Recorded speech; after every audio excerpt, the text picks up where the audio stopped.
publishing the Patreon post. Publish. Well, Ben, Publish. good saturation, dude. Yeah, man. Those baby blues. Saturated. A different angle too. Got the Yeah, bin one is Baby blues. on OBS. You can like change the camera a little bit. No, it's like Dune. what's up? Dune. It's like Dune. You ever seen Dune? I've never did seen they- Dune, Jones. They didn't do that in the movie. They did that in the miniseries. They added the blue eyes. It's like Xenoblade Chronicles. Hi, everybody. Welcome to our February 2017 Q&A. We've got a lot of them today. We're going to be going for 2 hours from 12 until 2. So if you're watching us, you're a $20 and up patron. And $20 and up patrons can ask questions. If you would like to be a part of that, please go to easyallies.com or patreon.com/easyallies. There you can get more details there. And this will be going up later for everybody else to watch and enjoy. Are we ready to dig into the first question? Yeah. Yes. Who would you guess that the first question is from? Delcast. Delcast. It's a good guess. Mike Frickin' Robo. Hook. Mike Hook. Oh, Mike Hook, wow. yeah. Hey, we are less than 1 week away from the Switch. I'm super excited for the potential of this console. I'm also incredibly nervous. I believe Nintendo wants to do it right this time, and they seem to be more self-aware. It seems that online will be better, more first-party games will be released, and the eShop will allow us to keep the games we buy. I don't believe third-party support will be anything more substantial than it was for the Wii U. We just don't want to play Skyrim, COD, and Final Fantasy 15 on Switch. Nintendo-only gamers rarely ever buy outside of Nintendo-published games. I do not have an answer for Nintendo on this one. Do you, allies? Stop trying to do third party. I think what you could look at is the 3DS and 2DS, in which many third parties are able to thrive. And since Switch will be a half portable console, I think you will start to see some third party games do very well on the console. I don't think Yes. not doing third party is like ever the right decision. That doesn't Yeah, make when I say that, I mean like I'm thinking like stop going after the core gamers. Like stay on brand. Like third party in terms of like, you know, like a Square Enix game or something like but don't don't put COD on it. Third party seems to me like making a handheld console. It's like do it or don't. It's like it's like the Vita. Like you have to invest a lot, you know, and you have to do lots of really substantial things continually, and not just like once and then everybody gets excited and they run out and buy your console. You have to do it month after month, year after year. And based on Nintendo's history, I just don't see that investment happening where that's the solve. Like always do it and consider it, but that's not going to be the thing that turns everything around. I think they'd be wise to avoid ports for their third party. And that's it. Like we had Watch Dogs, which is just worse version. We had Batman, which was just worse. Just skip all of that. They need third party like exclusives. They like Super Nintendo. That's what it had. Helped a lot. I don't know why society has turned against the word solution. Everyone is saying solve now instead of solution.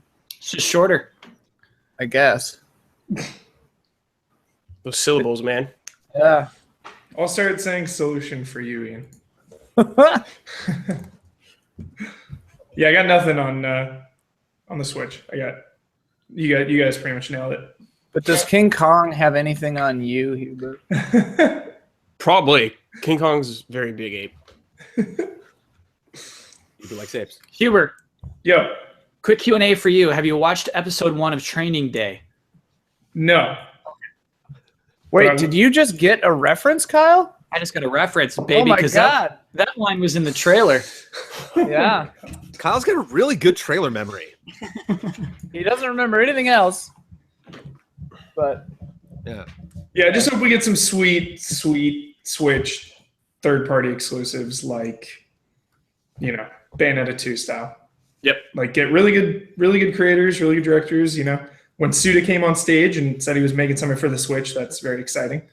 Beyond Good and Evil. Yeah, if they do that, if they court great quality directors and studios to make exclusive Switch games, that's very exciting. Hope they do that. I hope so too. Yeah. I also Ben, do you think they should just skip all of the like Brad was saying though? Do you think they should just straight skip porting games over? like third party or like like I Am Setsuna coming out on the Switch. That just feels weird. I don't think so. I actually think in that case, that's kind of a good one where you kind of have like I Am Setsuna got looked over, I think, because small game or JRPG, a lot of other games competing for its attention. Whereas on the Switch, you have far fewer games coming out, right? I think it's something that people are interested in, but maybe just didn't have time to commit to. But on a new platform where there's less stuff competing for its attention, maybe it has a chance to shine. I think that makes sense. My argument was worse ports, inferior ports. Yeah. So exactly. It shouldn't be that case where I think a lot of times, especially on the Wii, right? A third-party game that came out on all three platforms, people would look at the Wii version and they go, oh, this is just clearly the inferior version. Mm-hmm. And so that built up an assumption that any third-party game that came out on the Wii was inferior. And that's the kind of thing you want to avoid. I think, though, sorry we're talking about this one question for so long. I think FIFA will do okay. Why? Don't be sorry. I know it's going to be a worse version. It's going to be worse than what you can get on consoles, but the portability, I think, is a sell. I think it is a selling point. And I think for a lot of people to be able to... Yeah. That was my second point is I think unlike the Wii U and the Wii, being able to take, even if it is a slightly worse version, being able to take that stuff with you on the go supersedes other complaints. Well, the thing that hindered the Wii, I would say, on that front is the DLC, not having everything. But hopefully Switch has all the options that you can buy it immediately. Yeah. Are we ready to move on? Let's do it. Some silence. All right, our next one is from Michael. He says, hello, Easy Allies. Perhaps a new milestone could be to have 3 or 3.5 hours of Q&A. Perhaps the 55,000 milestone. Love and respect. Deal. I don't know if anyone wants that. It's funny. I think there is, it sucks that we can't get to every question, but there's a limit to how long we're entertaining for, do you know? Yeah. I think 2 hours is pretty good. Yeah. There's the other problem of just because we make it longer doesn't necessarily mean we get to every question anyway. We would just talk about each question for an hour. Yeah. Yeah. So I don't know if that necessarily fixes the problem. Maybe it does. But all right. Our next one comes in from Caesar. He says, hello, Allies. Kyle, I've got a question specific for you. I'm going to trim this down a little bit. All right. How was Live with YouTube Gaming related to Viacom? That's kind of the long and short of it. Okay, that's a really interesting question because there was a little bit of overlap in the people who worked there. And I would say 100% Keeley. So Keeley was the executive producer. He was co-executive producer on that show. And so a lot of the people who got hired were from Viacom, like Megan, like Dustin, who used to be on the floor, used to work on the Spike website. That might be it. Those are like the two people I recognized from Viacom. So it's not a huge overlap, but the overlap is 100% Keeley. Okay. There's a group question attached with. Actually, I'm sorry to answer more of that. Okay. A lot of people actually came from the live E3 production, the live YouTube production, but that was kind of the spiritual successor to Spike's YouTube live stuff. So what was once live on Spike is now live on YouTube for E3. And then that team, a lot of that team worked on the Live with YouTube Gaming weekly talk show. Hello, Daniel Bloodworth. Hello, Daniel Bloodworth. Co-oping with Brendan Jones. Yeah. Sick. Hello, Daniel Bloodworth. Sophie's excited. Sophie's excited.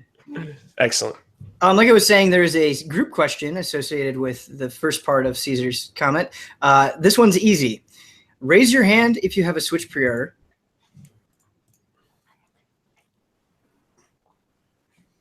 Okay.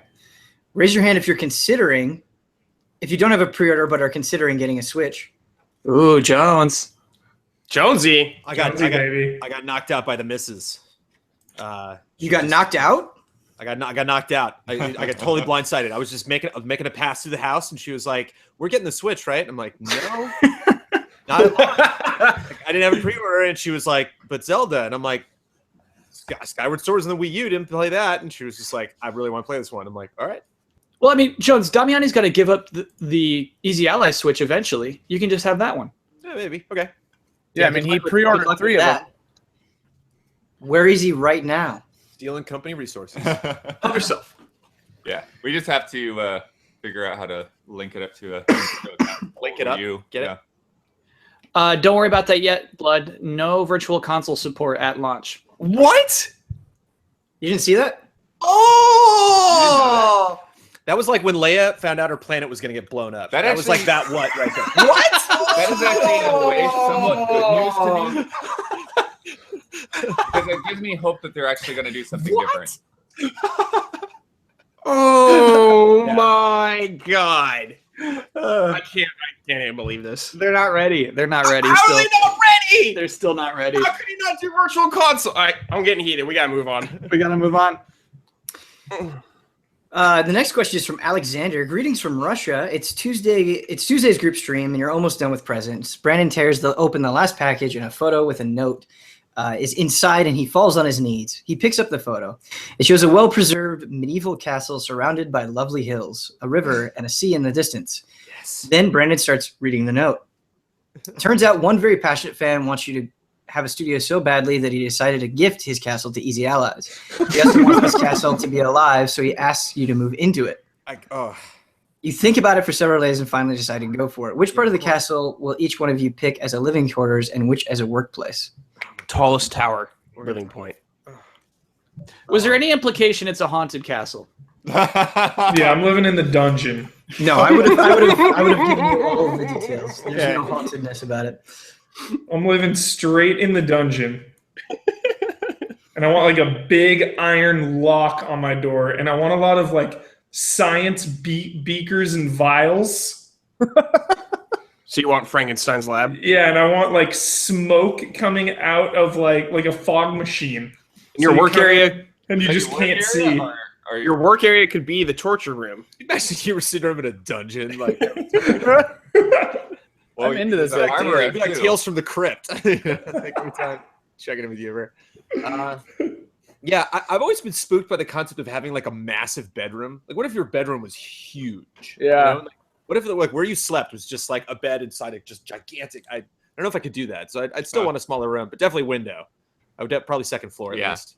Yeah, it's the weird thing about castles is there's not much light, Yeah. which is good for working, but I was gonna kinda take the weird to tower, live but in. Brad just grabbed that right away. There are probably like 4 towers. We could have like each of us could have a tower. But I have the tallest tower. Right.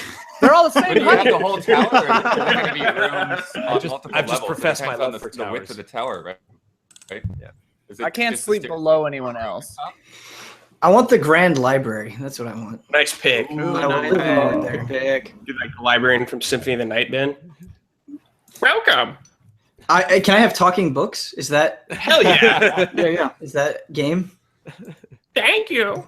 What You can can- you read today? You can have talking books, but they're very coy and they don't always like to give you all of the information. That's exactly what I want. Okay. That's They what I make want. you read. Will the Switch be a success? I don't know. I'll take the solarium. Ooh. Look at you, fancy pants. And Yeah, I want, I'll take care of those plants. I'll do it. I'll take care of our plants. I want to live in the observatory, like where we observe the stars and stuff and do like weird alchemy. And you're never sure if I'm like communing with demons or something up there. Yeah. Also, it'd be real big just to freak out Jones. Like my bed is in the middle of the room. You'd be like Hermione with the time turner. Like it would seem like you're in multiple places in the castle at the same time. We're just like, Yeah. how did you do that? Yeah. Like- I want to always be up to something you don't understand what's going on. Yeah. I'll like go into the room and be like, oh, Ian's not there. And then I'll close the door and then you'll walk out of the room. And I'm like, oh, I was just in there. Like, so was that? you. What? I could talk about this forever. I don't want Yeah. That's too much. Jock and Hagarin all over the place. We have to stream from the throne room, though. Mm-hmm. Oh, We have yeah. to be on a throne. Cool. when we stream. 9 We- thrones. The 9. That's Damiani's Or- chamber. Or just do the throne for the Hall of Greats. Like, oh, that's the only time we talk about it. Is like, Just a copy of Metal Gear Solid on a throne, just sitting there. yeah, the cracked case. Like, Or we could do like the old Super Potato throne. We could make a throne out of game cases. Each Hall of Greats is a piece of the throne. yeah. Oh man. Our next question comes in from Preston. Says, hey, Allies, every once in a while I find myself listening to music and I think to myself, wow, I wish I could make a video game that fits the vibe of this music. For example, one of my favorite indie bands, No BS Brass Band, is a jazz hip-hop fusion, and every time I listen to them, I wish I could just make an urban Fight Club-like game to put the music in. Do you, Allies, ever have the moment with a song or band where you wish you could just make a game around their music? That happens very frequently for me. Mm-hmm. Yeah, it happens for me too. More often when I hear a song, I'm like, oh, this would make a great moment for a movie. But sometimes it happens for video games. I'm trying to find a particular example. It's a Yeah Yeah Yeah song I love big time. I just don't know the name of it. Go back to me. Okay. Come back to me. Anyone else? Okay. Yeah, OK Computer just jumped in my head. That's one of my favorite albums. Whoa, And, what game are you making? We like Remember Me, but not like mediocre, you know? Like you know, like just like a strong Fifth Element-y, like kind of sci-fi, maybe romance something. But yeah, there's a lot of great levels in that album, and think about other things. For some reason, it just popped in my head. I would like to make a game about the song All Star. No. It'd be a free-to-play game. I like the Stranger Things theme song. Yeah. I always thought that was like very video gamey.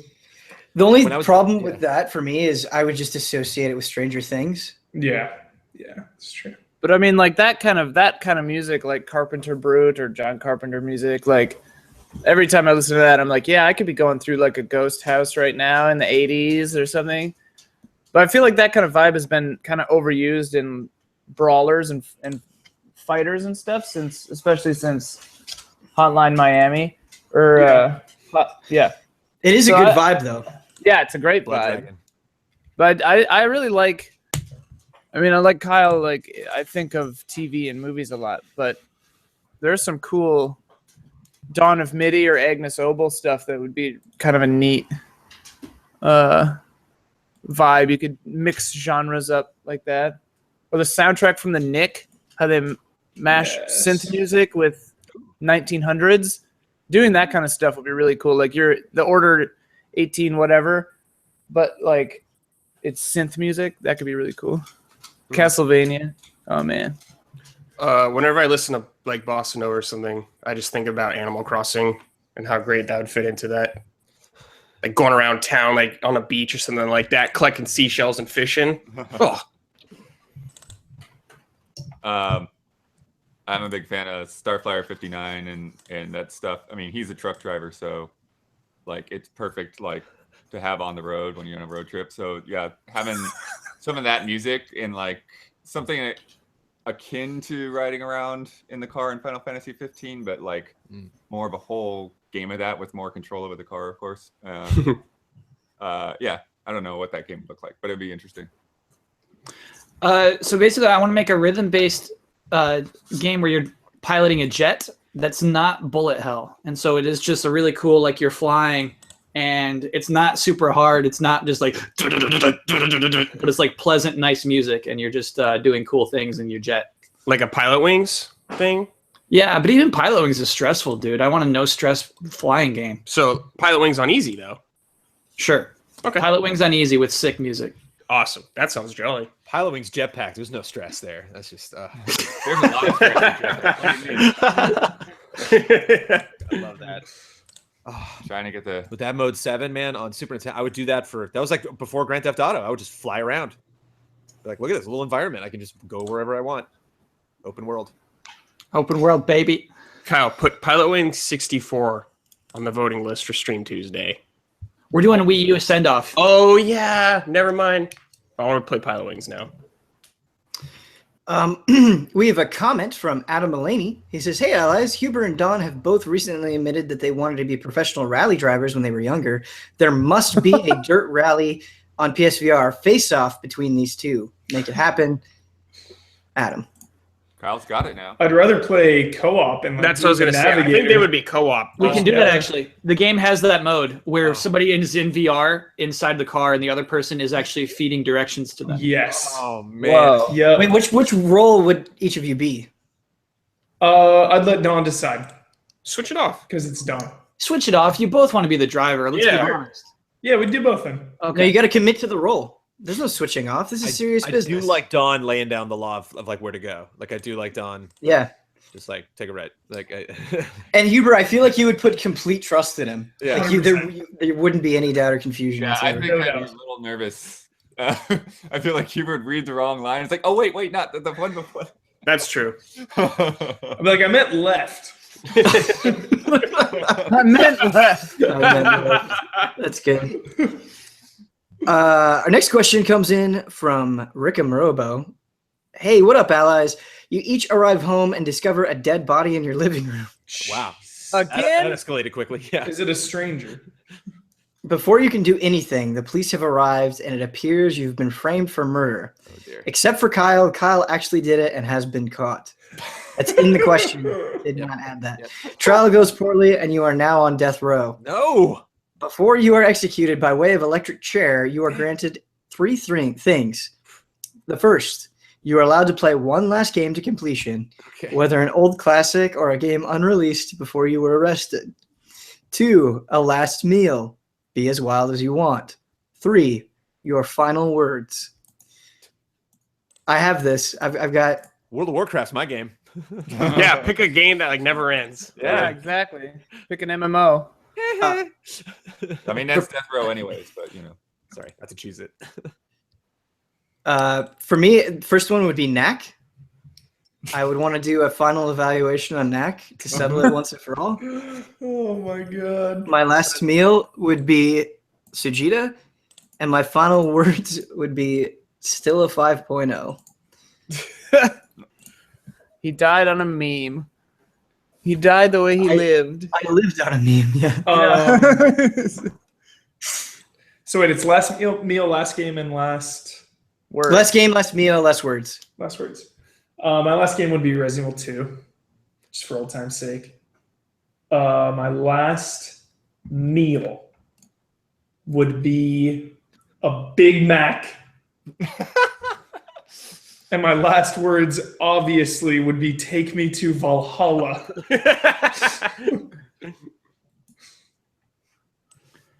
I would do last game. I'm not gonna be in the mood for most of the games that I love. You know what I mean? I'm on death row. Sure. So we'll just do one last run of Tetris. Last meal, little bowl of Doritos. Final word. Little ball. I regret nothing. What if you hit that? What if you break Waz's score on like in the chair? That would change my final word. Good way to go out, Kyle. If that happened, my final word would be this all happened according to plan. And then- I just imagine Huber like the last time he's in the safe room, just like loading up on chemical rounds, and the guy's just sitting there on the switch, just waiting. He's just ready to go.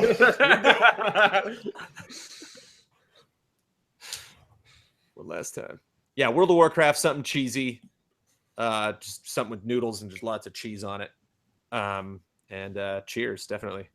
I think we will have our regular podcast. Regular sign off. EasyAllies.com. Yeah. Support us on Patreon. Brought to you by Patreon. This question has made me, for sure, I'm getting a Big Mac after this. Oh no, yeah. Any Huber, of the get a questions? great today Mac, is dude. brutal because we have it at noon. And I'm like, I'd have to go with some super long RPG, with either Dragon Quest VIII or Xenoblade. Yeah, because like there's endgame stuff in those that I just never got to. Because by the time I got through those games, they're like, okay, I need to play something else now. After months and months of playing those, but meal probably some good lasagna. Last words, I don't know. I don't know. It would just be like a shrug of the shoulders. I didn't do it or something. I don't know. No, I didn't do it. No, I didn't do it. a I guess if I wasn't cheesing it by playing MMOs, I would do Symphony of the Night. Probably Fat Burger, Turkey Burger. Yes. Turkey burger. And then, I mean, if I didn't do Good Night and Good Game, I would probably try to time it out where I start saying like the first half of some elaborate secret, but then die before I finish it, you know? So it'd be like, the treasure is buried in, you know, whatever, and then I get electrocuted to death, so then it just makes people like look for this treasure just to mess with people. It's not there. There's no such treasure. The date for Shenmue 3 is Yeah. See that rumor today, guys? No. no here. Shenmue 1 and 2 leaks, HD. More Where's this coming leaks. from? This is coming from a source close to Atlas.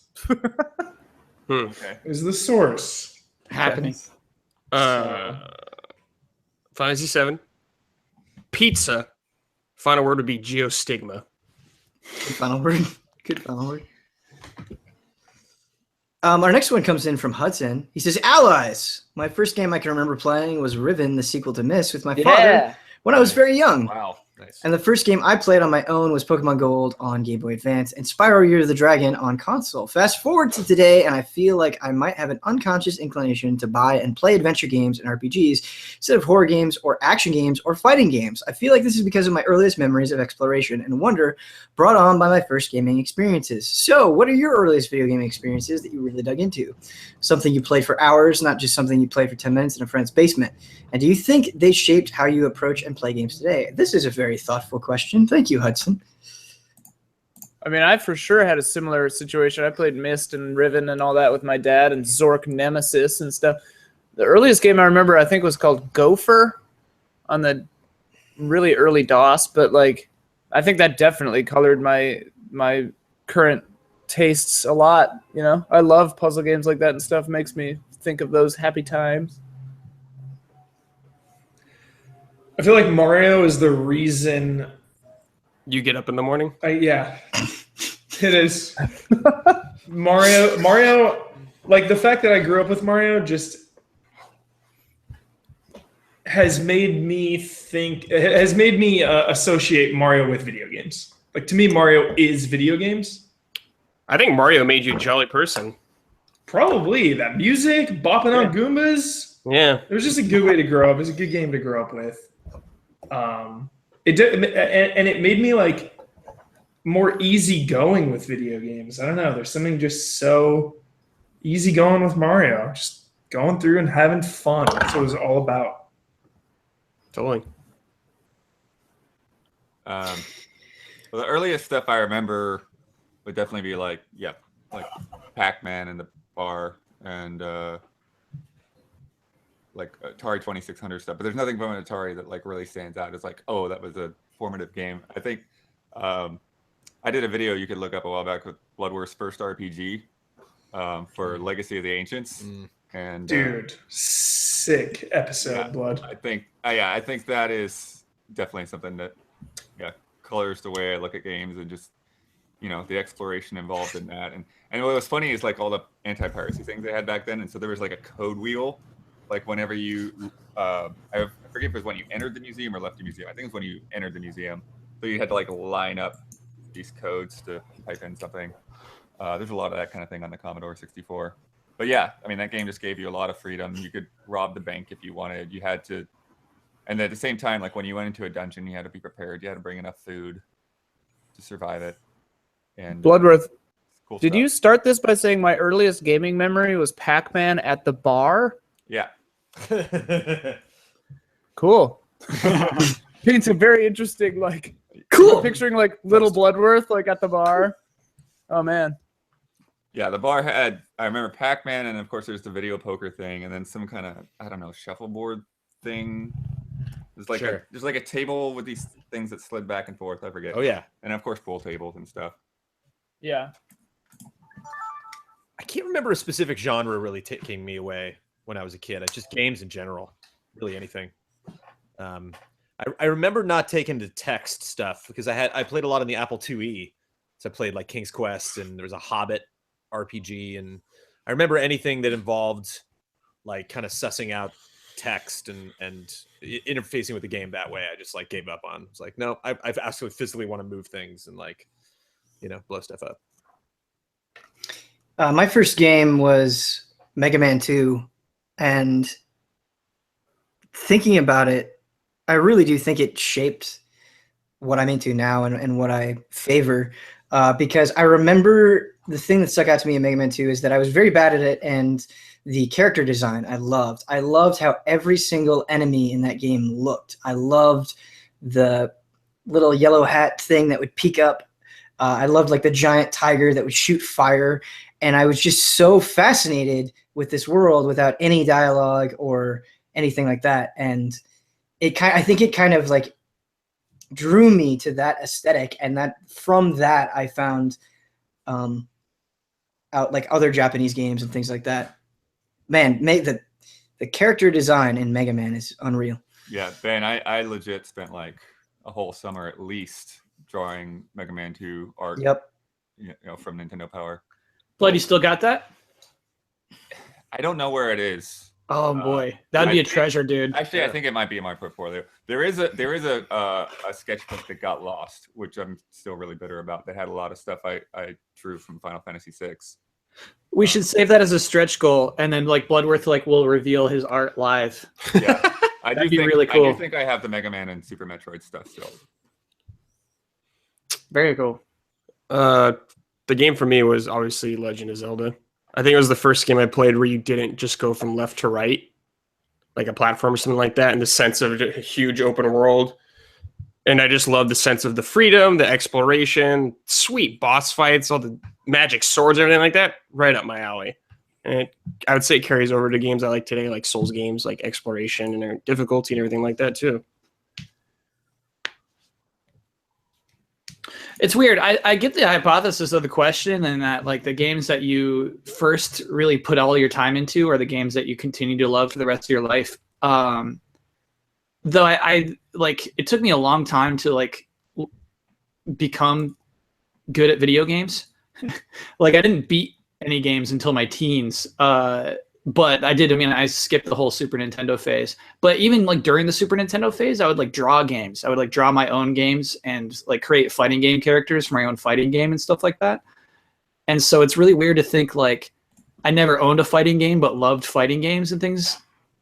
Shoot, I don't know. It's a really hard question for me to answer. But yes, I totally get it. Final Fantasy IX is my first Final Fantasy and still my favorite.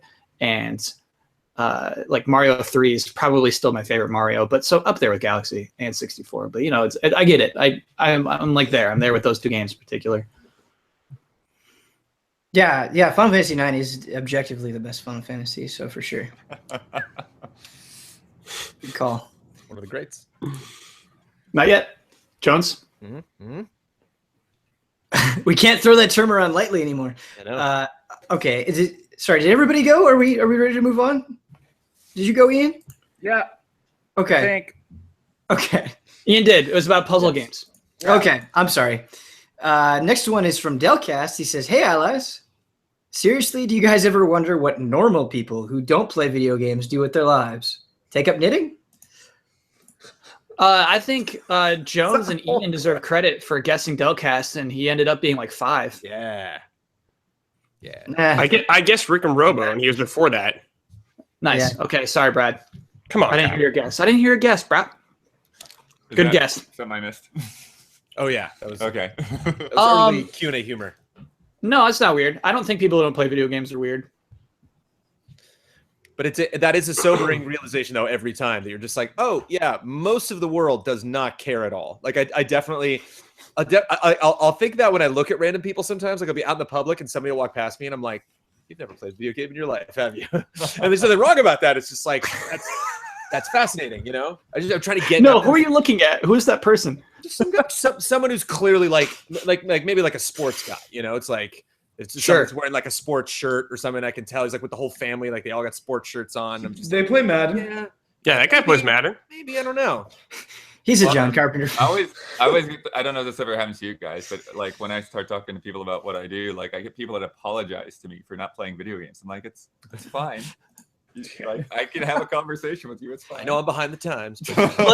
But when that happens, just one time, can you just go, "You should be," and then walk away? Should be. I think the thing that blows my mind, sorry, it is like someone that like owns an iPad, like gets like their streaming Netflix and HBO and stuff like that, like has a crazy cable package, huge HD TV, like on top of all the TV shows and movies, and not games though at all. Not at all. Like not on my phone. Nope. Don't play games. Like, whoa. It's like I literally consume every single type of internet, like digital media, except just complete stonewall there. And I've met people like that. And I was just that's fascinating. Well, I think you have to surrender yourself to games a lot. I think it is just a thing you have to give yourself to, and that's not an easy thing to ask anyone to do, especially today. Or yeah, a lot of people I know who don't play games are intimidated by them. Like, don't want to take a leap. Like, my brother is intimidated by modern like day controllers, and he doesn't even like want to try it. Well, and there's the time element too, because a movie, you're like, I'm laying out 2 hours. For a TV show, this is 44 minutes. Or an hour with commercials. And like a game is at least, a few hours, and sometimes you don't even know. Like 20, 30, 40, 300 hours, like that sounds crazy to someone who doesn't enjoy games already, because they wouldn't watch an entire season of a show, unless it's a Netflix thing. Like generally, if you said to someone like, hey, you're going to spend 20 hours watching this show in the next 3 days, they would be like, that's crazy.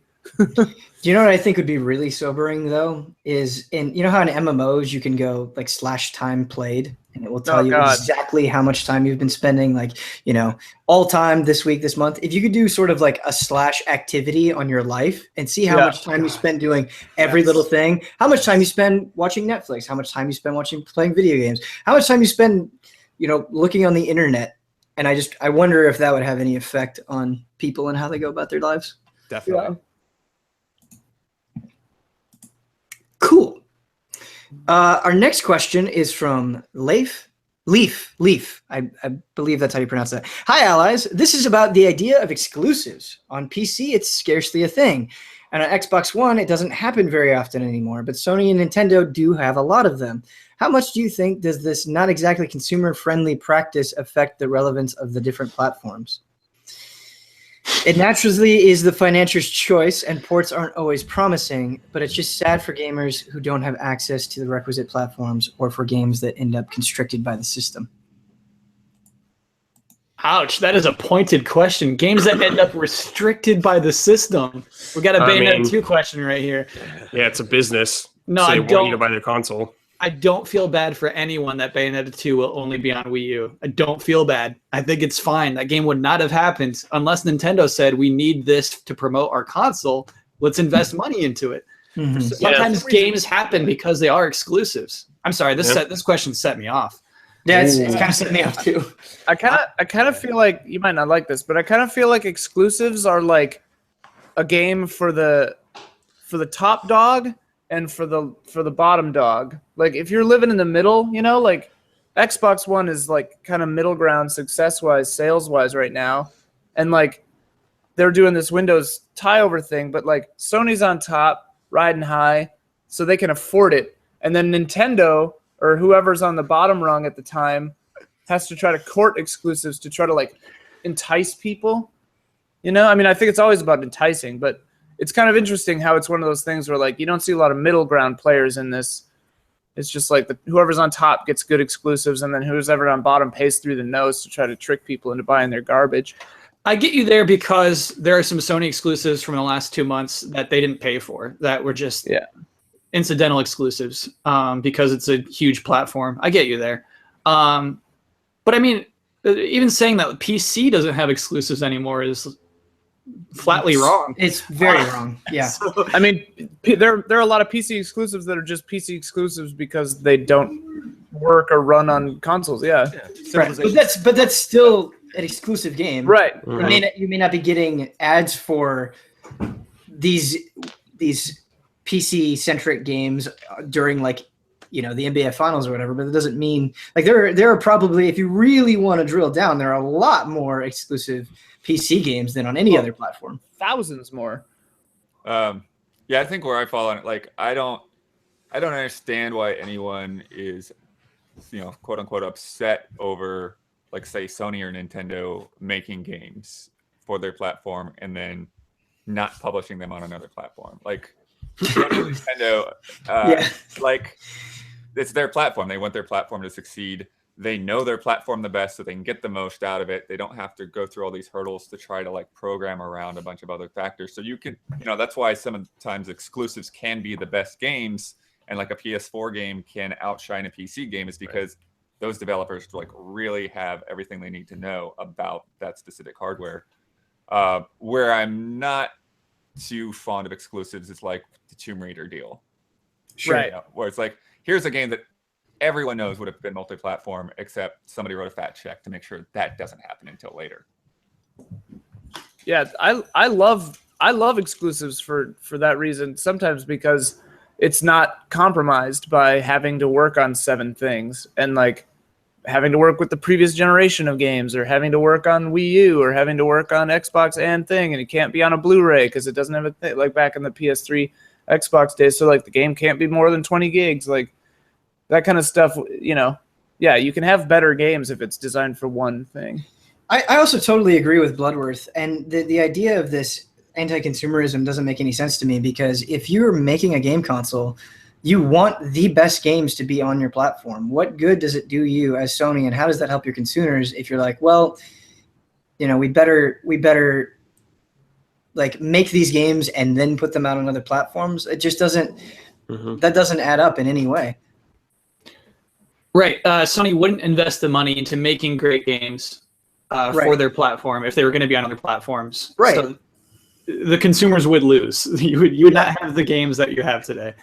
Yeah, competition makes things better, usually. I also think it's easy, and I get it. I think it's. I always feel bad when people say, hey, I can only play so much. I only have so much money. I have to pick one thing, and I get that. That's a reality that I think the vast majority of people face. But I think knowing that, I truly believe that on Xbox, on PS4, and on PC, there is just an abundance of things. I think it's easy to get hung up on not having something like a Gears of War, not having something like a Bloodborne. But there are so many games, both big and small, that regardless of what platform you pick, I think you've got something to play. That's valuable. Until you die. Yeah. Until you die. Yeah. Like, too much. There's so much. And I know sometimes maybe it seems like the media is focusing on one side of that, but seriously, even if I just had one of those platforms, I think I would never run out of stuff for the foreseeable future. It's crazy. All right, are we ready to move on? Yeah. Sorry, Huber, you didn't say anything during that. Did you want to speak up? Oh, no, nothing. Okay. Next one is from Andreas. He says, love and respect from Germany. Do you see yourselves getting a Scorpio at launch after your experiences with the Xbox One and PS4 Pro? Obviously, it's a bit of speculation before the cards are on the table at E3, but what does your gut feeling tell you? If all the games that I want are on PC also, then no. But if there is something on there only that I can only get on there that I do want, then yes. Not a chance. Doesn't sound likely, yeah. Not a chance. Ouch. So I was actually thinking about it. I mean, if I have that expendable income at that point of the year, maybe. Right now, I could not drop whatever, because I'm assuming it's going to be pretty expensive. I think it's going to be $500. But if there's couldn't be. If there's a considerable difference between the PS4 Pro version of Red Dead Redemption 2, of Star Wars Battlefront 2, I would want that Scorpio version, Yep. And, I bought the PC and the parts. It stresses me out so much. And so I'm not there with Brad where I'm like, no, I'll just play it on PC. I really don't like playing games on my PC at all. Well, Kyle, you bring up such a brutal point, because Red Dead 2 is not announced for PC. So if Red Dead 2 was noticeably better on Scorpio, I would I would think long and hard. There's I don't think no long and way hard. I'm playing Red Dead with those shoulder buttons. There's no way. Yeah, I'm 100% with Kyle. I don't understand, I guess, this early dismissiveness. I mean, if they make a case for it and games are demonstrably better, like why not? I've done that with every other console. Why wouldn't I do it here? Just because all of their games are on PC. So I already have the means to play all of their games. And there's no way Right. Scorpio will be faster than You talk about Red Dead 2, right? Let's say Red that Dead 2. Yeah. I think there might be cases that extend just beyond Red Dead 2 outside of Microsoft first party published games, you know. Yeah, I mean, totally. It just depends if those games are interesting enough to me. Totally. Yeah, absolutely. I do think it would be bad to lean one way or the other, but I think if there is a use case there, if there is a value, definitely I'll be there for sure. It's a hard sell. Yeah, I think $500 ain't no cheap purchase. I think for me it's kind of a similar situation with the pros. Like, yeah, I would like to have a pro. It just right now it's not the cost effective thing to do, and I don't feel like the regular PS4 is so much worse that like, oh, I'm just totally missing out right now. Yeah. But Totally. Scorpio, I mean, it sounds like it could possibly be a totally different situation. You know, some people are hyping it up as if it's like another generation higher, but we don't know enough about it.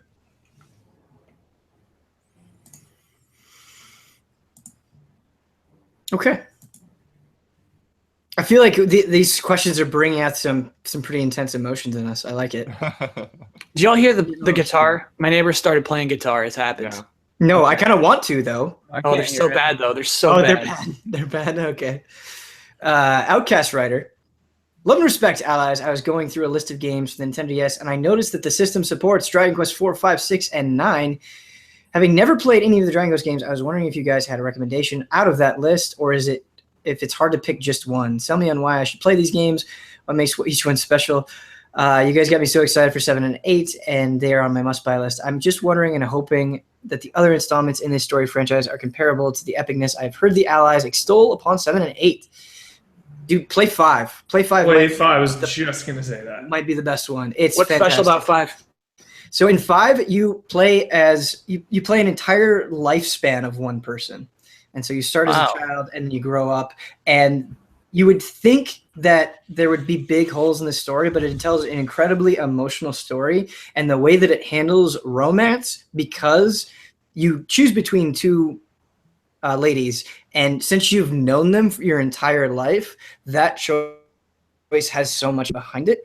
And it's a really tight JRPG. I think the Dragon Quest games, especially some of the later Dragon Quest games, kind of take a while to get going. I don't think that's true in Dragon Quest 4 and 5. They're really lean. I mean, it's still long, but they feel lean, extremely well told. Like, as much as I love Dragon Quest 8, and it might be my favorite Dragon Quest, I think 5 might have the best story out of any of them. Yeah, I don't have the experience with 5 and 6 since they didn't come out until so much later, unfortunately, in the US. But 4 is definitely high recommendation there, over 9 for sure. And it's a very different way of telling a game story. Like, you start off, with one character and you play with them for a few hours, and then all of a sudden, like, that whole story is gone. You start completely over with another character, and that goes on for a couple of times before you actually get to the hero, and then the hero joins up with all these characters that you played before, and so when it all comes together, it's super cool. You've heard me talk some trash on 3DS and DS over the years, but major respect for the fact that you can now play Dragon Quests 4, 5, 6, 7, 8, 9 on a 3DS. Pretty insane. Yep. Whoa. Pretty awesome. And all great versions of those games. Great versions. Yep. Did 1, 2, and 3 ever come out on like a virtual console or anything? No, it didn't. It did in Japan. Okay. You can play 1 through 3 on your phone in North America. There's Game Boy. there's a black cartridge Game Boy version of 1 and 2. There's a Game Oh, Boy yeah. Color version that you can only play on Game Boy Color or like a DS Lite or something like that, of 3. The phone versions for 1 and 3 aren't bad. They're probably my favorite versions of those games. But as far as like 4 and 5 and 6, you can also play those on phone, but I would just rather play them on DS. Yeah. Have those buttons. Have any of you played 8 on the phone? I've played it on the phone. How is it? Sucks ass. Oh, Would never touch it. It's like just how when you that first town you're in, Mhm. and how that's supposed to be like a joyous experience, you hate it because you're just struggling with these shitty controls the whole time. Oh my god, the disrespect. Yeah. Oh, now I'm mad. All right. Next one is from Joetown. Damn. I've been playing Yakuza 0 because of Ben and Huber. Thank you forever. It's amazing. I love it. These side quests are amazing and so Goaty. incredibly hilarious and absurd. Goaty. I love them so much. But the place where Yakuza 0 really impresses me is the mini games. I cannot believe these mini games. Karaoke is the best. Disco dancing is amazing. The mini games just keep coming in this game, and they're all better than the last. I usually find myself hating mini games. These are just right up my alley. Now I'm like way happy again. Okay, so the question: what are some of your favorite mini games? Not just from Yakuza, of course, from all around. Thanks so much, dudes. I loved the mini game in Twilight Princess where you turn it and the marble goes down the thing. I really Bro, love that's that. one of my least favorites, dude. I love it, Kyle. Did you play with a motion control? Yeah. That's the one reason I never 100% of that game is because this is so bad. You gotta get good, dude. That's Steady when I those realized hands. that motion controls are bad on the Wii. Gotta study those. I like those. I love. Oh, sorry, bud. I said, yeah, I like those, but I totally forgot about them. The thing that comes to mind is just the fishing pond in Ocarina of Time. I just fell in love with that, especially with the Rumble Pack. It's just so good. Rumble Pack. The Twilight Princess version's better, dude. Get in that canoe, go around the lake. I don't know if it's better though. It's better. I think the fishing is better. I love darts in Shenmue. Nice. I love darts. The music that plays. It's all about just this waiting game of like trying to nail that perfect shot. The prizes you get for winning are awesome. And can we call the forklift driving a mini game? I mean, that's like part of the story, but No, that's main game. and You can't progress to the game without that thing. Yep, Shenmue. Which is funny that the question was about Yakuza because the similarities. I think you could argue that Pokemon Stadium has the best mini games of all time. Oh, They're those are two excellent fantastic. ones. What are they? Okay, conveyor belt sushi ring around a bunch of Lickitung, and you just eat sushi with the Lickitung. You Nice. throw Ekans in a ring shape over Diglets. That sounds really fun. Ring It toss. just makes you happy. There's another one where you all play as Scyther, and you like Scyther. have to like perfectly cut wood. Yeah. They're really creative and super fun. It would make for a great group stream. We should throw it on there. Scyther. I've got Pokemon Stadium 2, which definitely has the Scyther one. I remember that. We actually, we had more fun with that than I expected. Like people that didn't care about Pokemon were just having a blast with that game. It's great. I remember I mentioned this before at GT and possibly at Easy Allies, but like one of the mini games I will always cherish is there's a memory mini game that you discover fairly early on in the original Fable, and you can bet money on the mini game. And there's like poker, and there's a lot of other like card games you can play in the original Fable. But specifically it's just memory. It was just like 4 rows of like 5 rows of 4 cards, and you just pick like, yep, here's this card versus that card. So it was easy if you like used your brain, which like admittedly we don't do a lot when we play games. It's like I just kind of want to turn my brain off and I think about it. Where it's like if I just like focus on this, I can actually do it, and then I'll make money every single time. And so I just did that for like 3-4 hours straight. I just was like, I'm gonna buy the whole game. I'm gonna just I'm glad they never ran out of money at that place that I could like bet.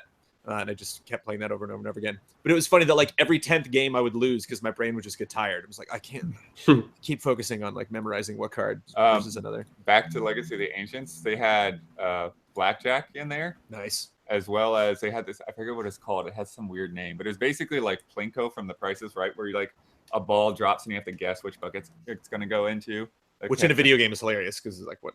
Yeah. There's no physics here. Does Triple Triad count as a mini game? Oh yeah. I was gonna say Triple Triad too. Because I love the- boy. I love how it's like such a formed game within another game. Mm-hmm. Oh, I keep remembering things from Legacy of the Ancients all of a sudden. There was you could level up your weapon and defense skills with these mini game things where like you basically had a shield and standing in the center of a room with fireballs flying at you. Nice. And you would have to like keep blocking the fireballs, just using the keyboard basically. And then same thing for weapons, like you were shooting arrows at them instead of blocking. Did we say Gwent? Sorry. Oh, that's a good one too. I was gonna mention Gwen. The other one I was thinking of is the Gwent, dude. Luigi's Mansion flashlight game in Nintendo Land or whatever. I had a lot of fun playing that together. That probably is making it more interesting to me than it would be otherwise. But Triple Triad, Ian. Oh yeah, Triple Triad tournament. Triple Triad. We could actually do that in 14. Mm-hmm. I really like Onimusha and Devil May Cry's extra battle, like you go through the floors. I always love those in those games. They're so fun. I don't know if that's a mini game but I mean, it's like an optional, like fighting arena that you like progressively go. Intense as hell. Down. And yeah, for sure. Those are fun. Cool. Our next question comes in from Will. He says, howdy, Easy Agents. Love and respect from North Carolina. Huber has mentioned before that Deus Ex changed the way he views and plays games. I was wondering, from the other allies, what was the last game they played that altered their thoughts on gaming on the whole and the relationship with the games they play? Personally, for my answer, the 1-2 combo of playing Undertale and Stardew Valley back-to-back helped me learn to respect characters and worlds in games and to avoid the mentality of taking characters like I like and care about and treating them as playthings rather than people in a world. Thanks for the work you all do and keep being the best you can be. Portal.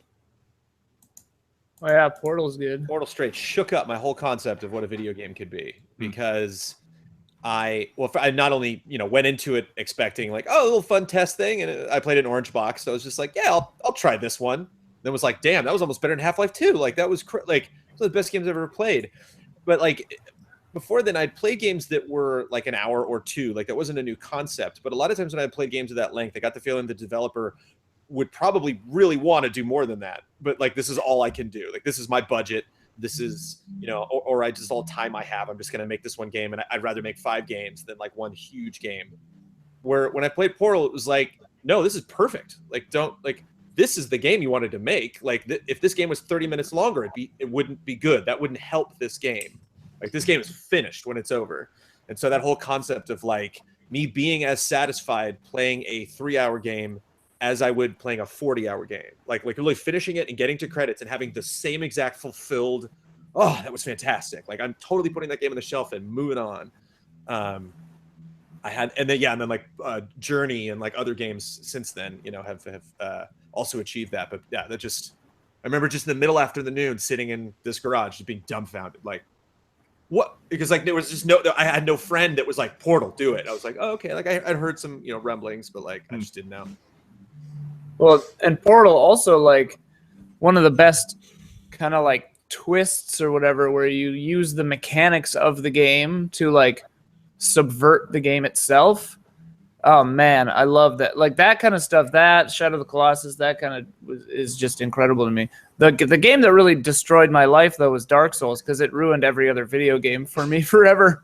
Ever since, like other games just aren't as good for me anymore. Like legitimately, I just don't enjoy other games anymore because of the Souls series and Neo and stuff like that. And I just realized just now thinking about it, maybe what I like about it is that it feels so tight and good, and it reminds me of the old days like Mario or these games where like the controls are really tight and precise, and everything you do is reflected on the screen and stuff, and if you screw up it's like generally your fault. I don't know, it's like a modern day retro game, but yeah. I'm gonna piggyback off of Ian, but I'm gonna say Demon Souls, because Demon Souls kind of came out at a time when games were really holding your hand, checkpoints galore, tons of difficulties, and Demon Souls is just kind of like, nope, you're going to play by our rules and you're going to learn to adapt to that kind of gameplay style. Yeah, I would say, yeah, they just kind of did their own thing. It made me appreciate difficult games much more instead of just being some like artificial thing and actually tying it into the game design. Yeah, it's hard for me to pick out any particular thing because I've always sort of looked out and tried these weird things. It's like maybe even going back to like Mario Paint. It's just always mess around with these things that people might not even consider video games. It's like Electroplankton and Nintendogs, and I mean, even in some ways, like people argue against the Telltale adventure games really even being games or adventure games. So yeah, I kind of like people playing with the boundaries like that. I get frustrated sometimes when people complain about a game's controls not being like all the other games. It's like, no, this is what this game does. Just figure it out. It was crazy going from Horizon Zero Dawn to Neo to Assassin's Creed Brotherhood, and they all use different sprint buttons. Yeah. Like Thursday night was hilarious because I kept just like grabbing people off of horses and like pulling my sword out. I'm like, I do remember the first time we saw Katamari Damacy at E3, and just like people running up to me and it's like, you've got to go over to the Namco booth. Like over in this corner is this game, and it's crazy, and you do weird controls, and like I don't even know what it's about, but you have to. It's just so fun, and it's like, yeah, that. And then it's funny because it was such a unique thing that then somehow got super milked. Kyle, Katamari would not make a terrible tournament game. Go for high score. Yeah, They could do that. Absolutely. Let me just at least put up a vote. I've got two things. PlayStation VR, because it's the first VR headset that I've owned. And I think for a long time but when I had just played VR at demos and stuff and I saw sort of pre-release coverage, I was worried that it was going to be a fad, that it was going to be something that comes and goes. And it still might be something that comes and goes, but having spent a lot of time on it and played some excellent games on there, it made me realize how valuable it is to be in a place. And it made simple things that aren't always so exciting in video games anymore, just like looking underneath a desk or slowly opening a door. It made all of that stuff exciting in a way that I haven't felt in a really long time. And it got me excited about the technology. And it's made me just so receptive of that specific technology. And I can't, like, I feel like a child at Christmas. Like, I can't wait for the future of VR. Because I've been so thoroughly convinced that there's really something special here. The other one, really quick, is Witcher 3. And what I mean by that is I don't love every single thing about Witcher 3's story, but I love how much The Witcher 3 cares about every single little thing. I very rarely get the sense that in Witcher 3 something is included just because, oh, this is an RPG, that's what you do.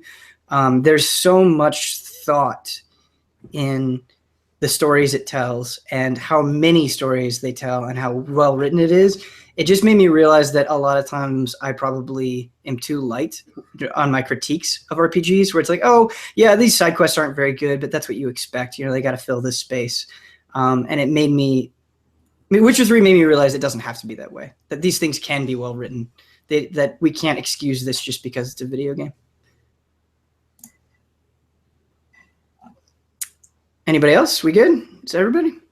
Yeah, I just to comment on that, I drew lots of comparisons between characters I met in Witcher 3 and characters I met in Horizon, which is why I was so critical of Horizon's story, because I was like, nope, I've I've done side quests I actually cared about in Witcher 3, and none of these I just don't. Because there was just like, remember in Witcher 3, there was just some kid in a village that like his dad was missing. And I remember like when the kid told me to go find his dad, I was like, I want to do that. I actually legitimately want to do that for this kid.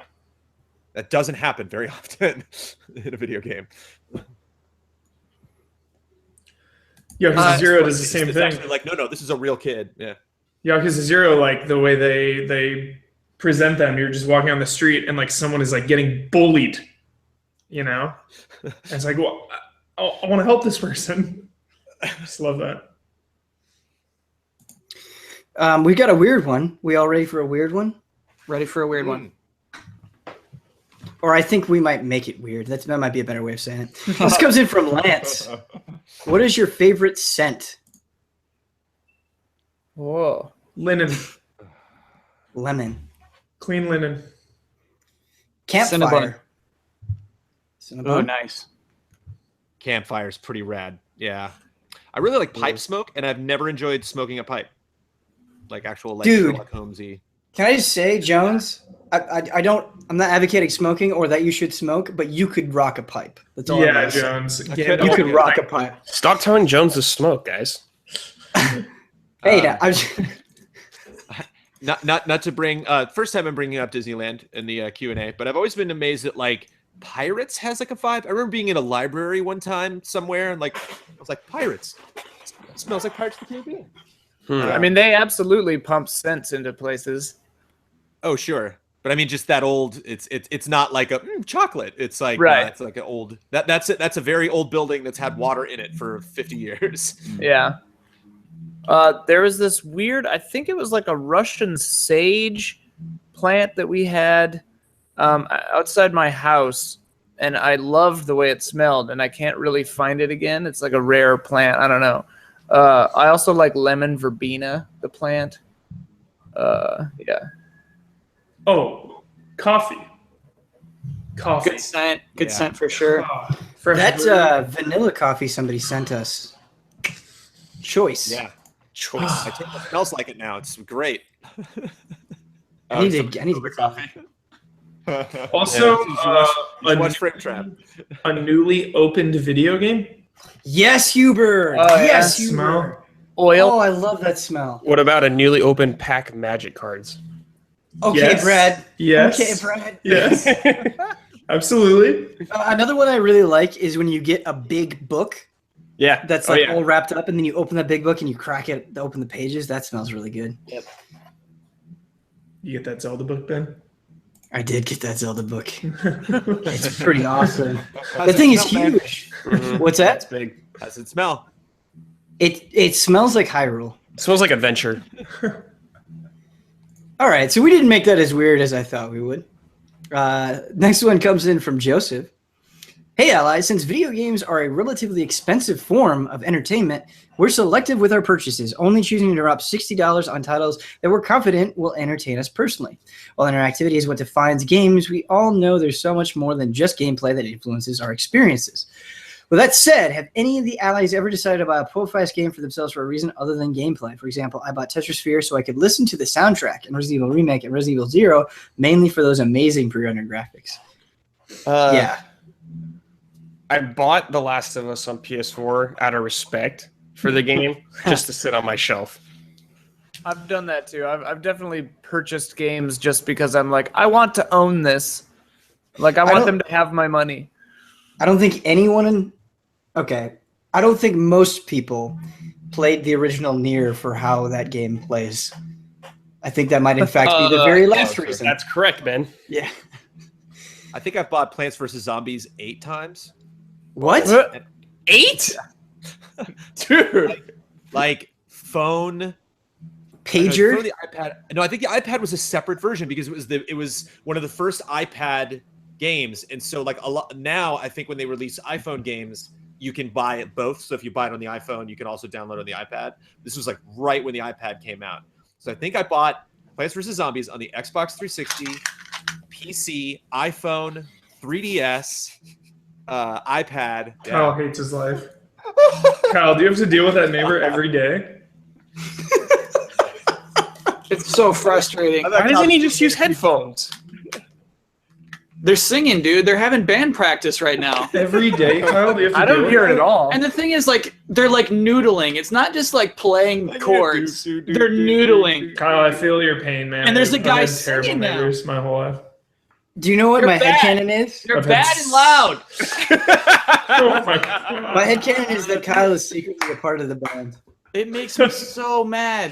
Oh, I can't even like focus. I'm so sorry I haven't been present for the last half hour. Some of the most God, I feel angry, you. one of the most angriest I've ever been at other people that were like probably really nice people and didn't deserve to be yelled at, but I wanted to just walk over and like, Bart Simpson their necks, just like, when I would be editing in college and people would show up to a communal edit bay where there's like 20 stations and not bring headphones. So they would be like, they're like editing a conversation. And it's just like, I go to this store, go to the store, go to the store. And I'm like, are you kidding me? Like you're the one special person. It's like the person driving with the windows rolled down and the music blaring. It's like, I guess we're all listening to that guy's car. Like, Ian was right next to that. Defy. Oh yeah, whenever people don't use headphones, I'm like, what is wrong with your brain? Like, oh my God. Oh, yeah, that's the worst. I mean, I would take loud neighbors playing guitar music over what I've got. They've got some kid who like they never discipline, so he's constantly screaming like he's being murdered, like all the time. It's inappropriate. I've heard that kid at your place. I know, it's so bad that the first week we moved in here, we called like the police because I legitimately thought that a child was being beaten. Like he screams that frequently and that like impassioned. It's horrible. One of my neighbors leaves their trash in the hallway. Just leaves it. Whoa. Just leaves it. You gotta shoot, dude. You gotta shoot right in the hallway. There's a chute right there. Just take it to the shoot. Just take it to the chute. I love how this has become the question. What was the question? the question what was, was the what games have you bought for any reason other than actually playing the game? I've certainly bought games for music. The two that I can remember off the top of my head are Fez, which is amazing soundtrack, and Max Payne 3, which I didn't actually buy, but I played it for the music. Like, really love that soundtrack, and then it's just a whole other thing to listen to it implemented. So Max Payne, Huber. I know. I miss it. I miss it a lot. Let's start over. You know what I mean? Just Yeah, like reboot. just like Tomb Raider. Let's do it. Totally reboot. Reinvent that puppy. Yep. Yep. I wish. Current gen. Yeah. John Wick vibes. I got a lot of games that I bought for like Final Bossman just to be featured for like 1 second. There's a lot of games that because of my job I just bought that I'll never play more than 5 minutes of. A lot of 0% trophies on my trophy list. I don't regret those for a second. Always I felt like if this is going to be used in a video, it's definitely worth the expense. yeah, would I have 2 copies of Project Snowblind because of the retrospective? Yeah.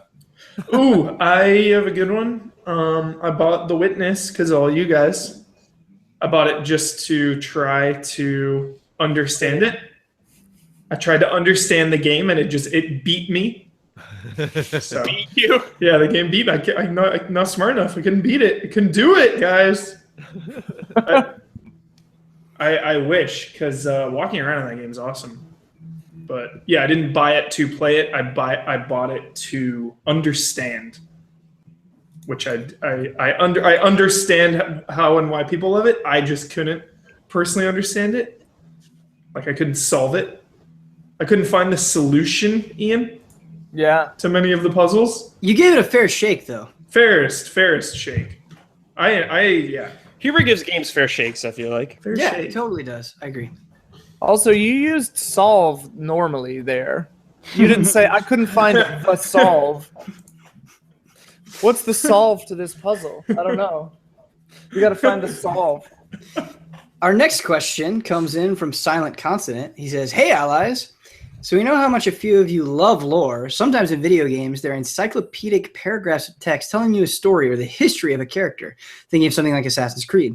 And other times, it's a jigsaw puzzle. We have to put together little pieces of information to figure out the full picture. That last one is lore to me. That is what I think of when I think of lore. I want to know, are there any pieces of lore from a game that have stuck with you your entire life? Maybe it's the Resident Evil or Mushroom Kingdom were transformed into stone in Super Mario Brothers, or something more recent that sticks out to you, like Pokemon Sun and Moon? What's your favorite piece of lore ever from a video game? Resident Evil, obviously. Itchy Tasty. It's just legendary. And I really love The Last of Us. The suicide note from Bill's boyfriend is just That's a good unreal. one. Unreal. And like you hand him the note, like you go in and like read through it, and then you go up to him later, and it's all optional, and you like give it to him. Oh, and the way he reacts when he reads it, so good. So good.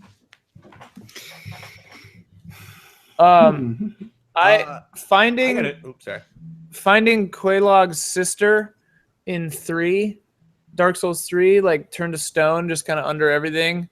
Quaylana?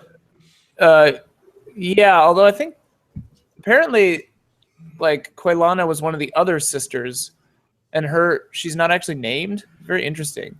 I'm looking at a thing right now. Quaylana's the other one. Quelaag's the spider one. I know, and then Quaylan is the one you can learn pyromancies from in the swamp. Yeah, Quaylan without an A. But Quaylana is one of the other sisters, I guess. But anyway, it doesn't matter. Finding her and then finding the old giant blacksmith in that game. Stuff like that. I love just like visual moments like that where you're just like, whoa. Where you don't have to read anything and it's up to you to kind of like put it together. I prefer lore like that in small bite sizes instead of like a 8-page like book in Skyrim or something like that. I mean, there's nothing wrong with that, but that's how I prefer to consume. Ain't nobody got time for that.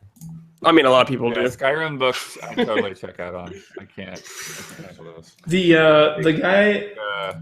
Oh, sorry, bud. Couldn't hear you there. You're cutting out. Oh yeah. Are we good now? Hello? Yeah. Can you hear you? Okay. Yeah. I don't have any specific thing off the top of my head. I'm still thinking. You knocked me out the other day with the crazy pronunciation of who I call him Gao from Final Fantasy VI. Yeah.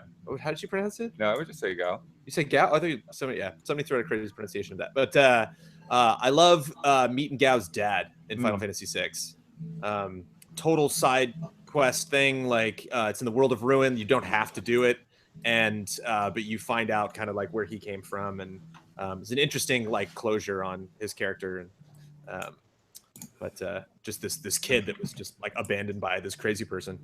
And so, seeing like mental illness and even seeing this child who like clearly was affected when I first met him, who's kind of like grown up, but still like accepts his wildness and understands it's like a part of him, but wants to like fit into society at the same time, and realizing like I could have skipped this. Like this was completely optional. Cool. Yeah. Lots of those. Yeah. That actually reminds me of like Shadow's memories in there were pretty good as well. Yeah, they go to the end with Shadow, and you might get one of those dreams and just trying to figure that. And that kind of goes along with what Ian was saying. Was like, there's probably a wiki that spells it all out, but really when you're doing it, like you have to sort of piece it together. Like it is a little up to interpretation. God. Just like imagery. Sorry, man. It's okay. Go ahead. I was just gonna say imagery, like in. I always think of Resident Evil 3 when you get the shotgun. The guy's like down in a cellar, mutilated corpse with the shotgun like resting on his body, and it's just like, yo, what happened to this guy? The shotgun failed him. Yeah. I think Pillars of Eternity has some pretty amazing lore. It just sort of throws you into this world that you don't know anything about, and the characters act. They give you so much information, but it's not overwhelming. But it also doesn't like. I don't like it when games are clearly dumbing themselves down or having the characters be dumbed down for the player. Like in Pillars of Eternity, the characters very much know what's going on, but the way that they present that information, you just get a little bit more of the world bit by bit, and it feels so natural and believable as a result, and I really like that a lot. Ben, when are you going to play Pillars of Eternity with me? I'll play it today. We can stream for 6 hours today if you want. Whenever you want. That would make me so happy. Love it. Is that one co-op or just Divinity? Just Divinity. I do think you'd like Pillars of Eternity more than Divinity. Yeah. Just because of its style, but yeah. Yeah. All God, right. I can like faintly hear the guitar, and it sounds I know. like it's like my neighbors. I have these moments where I'm like, "What is that?" It's like, is my neighbor playing? Like, I'll mute myself when I'm not. no, it's totally fine. Sucks. It's totally Wait, fine. I, I wanna, barely I hear it. can't hear it. It makes me so Now mad listen because if like it goes away. they're clearly like trying to write songs. The thing is, you don't just noodle nonstop for 2 hours and hope it makes a song. You have to communicate with each other. It makes me so mad. I'm so furious right now. Lauren, I couldn't think of one. I'm so sorry. It's really bugging me. It's okay. I got a recent shout out. Okay. I'm so sorry. The tapes from RE7, genius. Yes. Getting a premonition almost of the area you're about to go in. Like, I'm surprised a lot of games haven't done that. That especially in a horror game, you know, like the vibe of not only what happened but seeing what happened beforehand, living it and then living it again. Very cool. Yeah. For sure. Next one comes in from Robert. He says, you wake up in Silent Hill and your subconscious guilt is projected to your surroundings.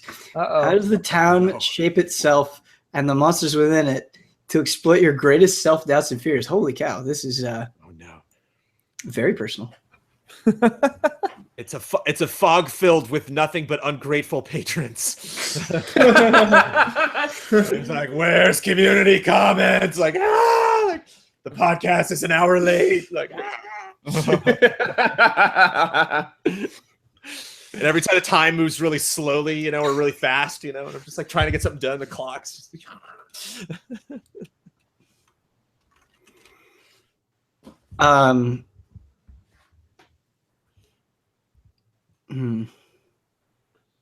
Should we try to refresh on our end? I don't know if you guys are still having us cut out. We're getting a little bit of cutting out from you. I get a little bit of cut out refresh from hearing kick you, us but it hasn't been bad. We lose visual quality on you sometimes, for sure. Nope. They got them. Okay, they're gone. So I think that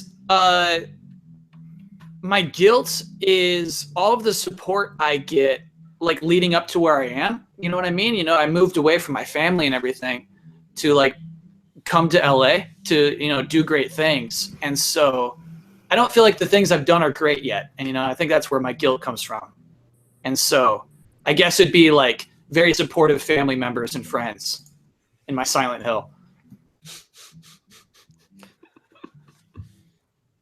Mine would be that there's only one video game store and there's only this one video game store in the entire world. And whenever I go to this game store, I'm always $5 short. And no matter so if they say, all right, this game is $60, I only have $55, and they keep raising the price. So the next time I come with $60, they say it's $65, and this just keeps going, and I can never afford any video game. And this happens until I die. That's pretty fun.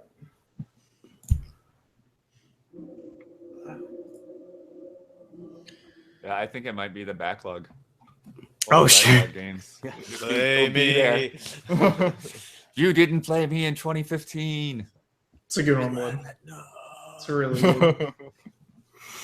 It sucks when like our patrons have like gotten mad, or like chat gets like mad. It's like, you haven't played Neo? It's like, I want to. You don't want to. You don't care.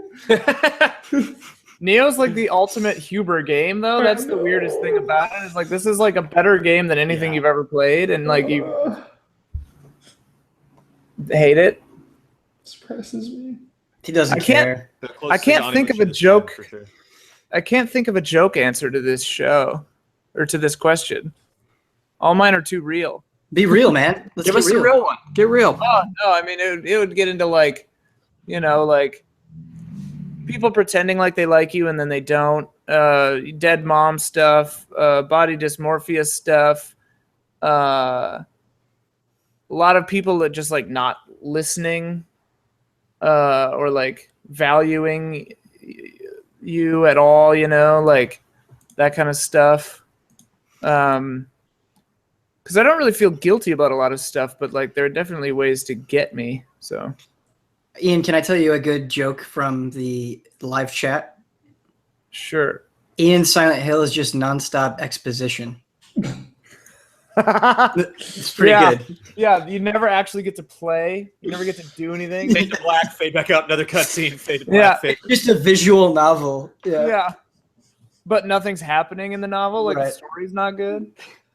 Oh Actually, man. that's kind of a funny thing that back kind of when I first started game trailers and Johnny Chang was importing like anything that played on a video game console.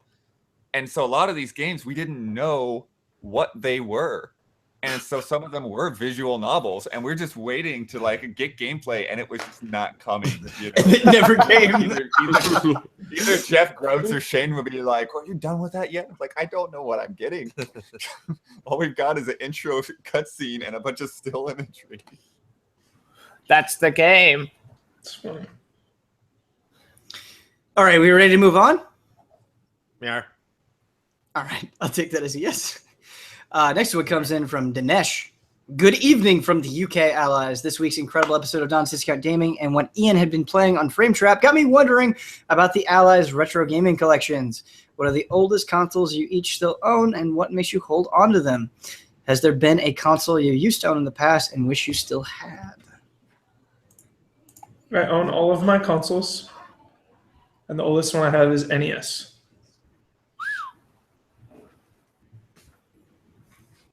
Yeah, the oldest one I have is NES as well.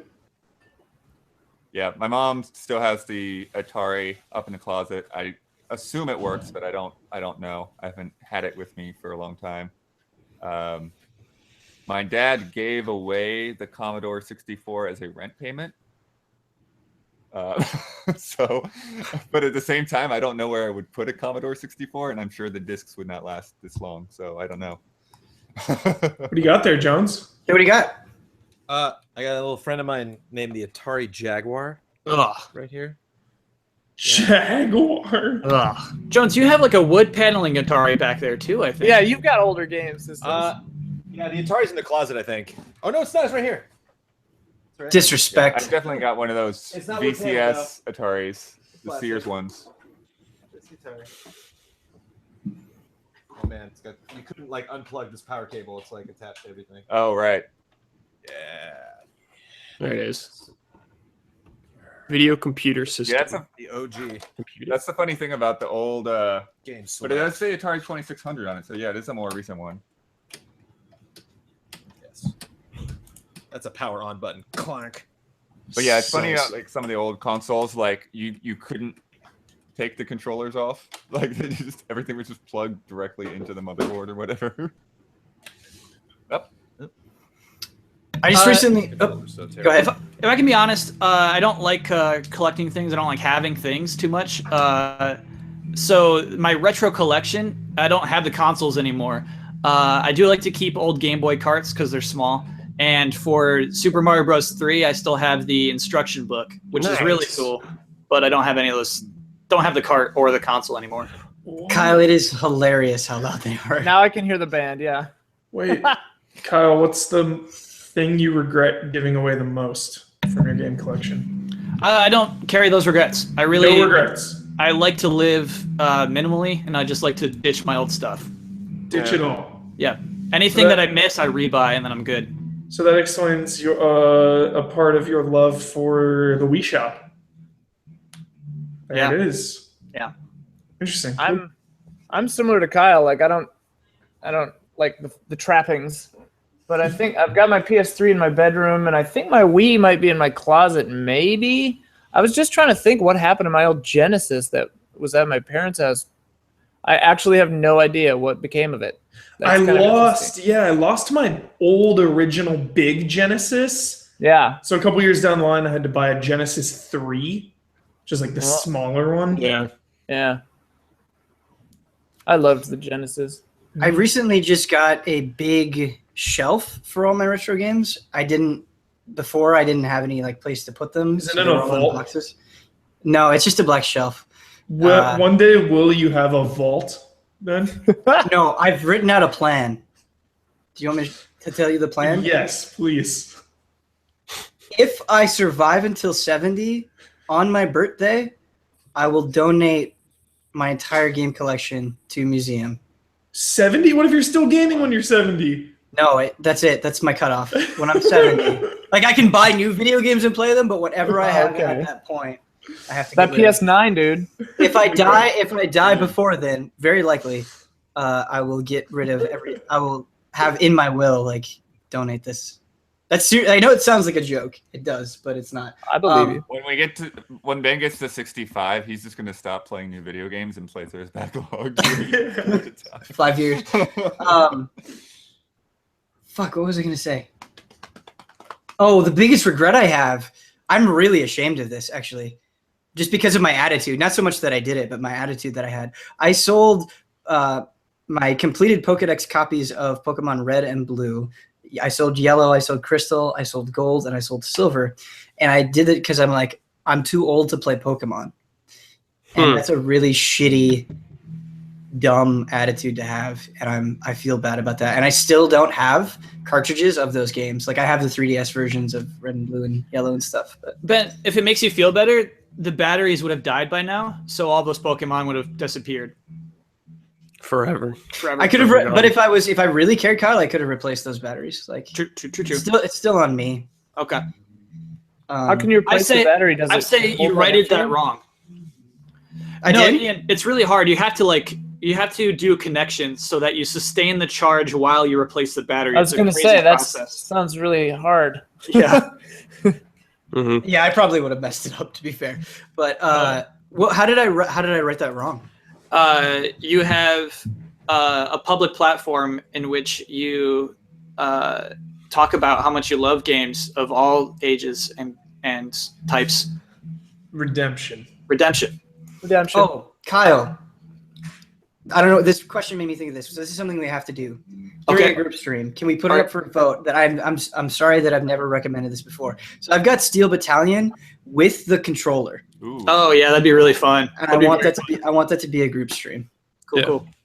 I have the NES still.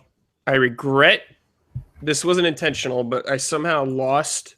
I don't know where they are. My Genesis and all my Genesis games. I don't know. Whoa. They're just gone. Whoa.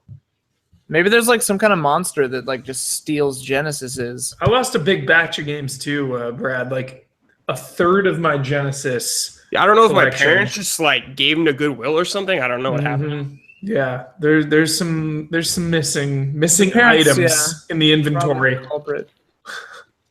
Probably my mom. You found that one game I took from you, that Batman That's the only Genesis game I have still. I held on to it for you. Dude, my favorite thing is the Beatles DVD between you two. Like, is that still going on? Hard Day's No, Night. he's got it. I got him back. Yeah. I'll come over one day and just watch it at your house. I want to watch it with your dad. Yeah, watch it with my dad. Yeah. That'd be sick.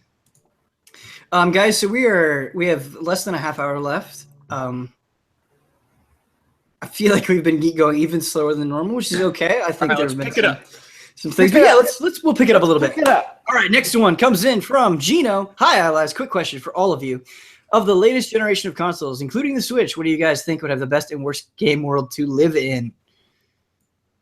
Best, Super Mario Odyssey. Super Mario Odyssey next. I'm going to say both at the same time. Best and worst is Yarnum.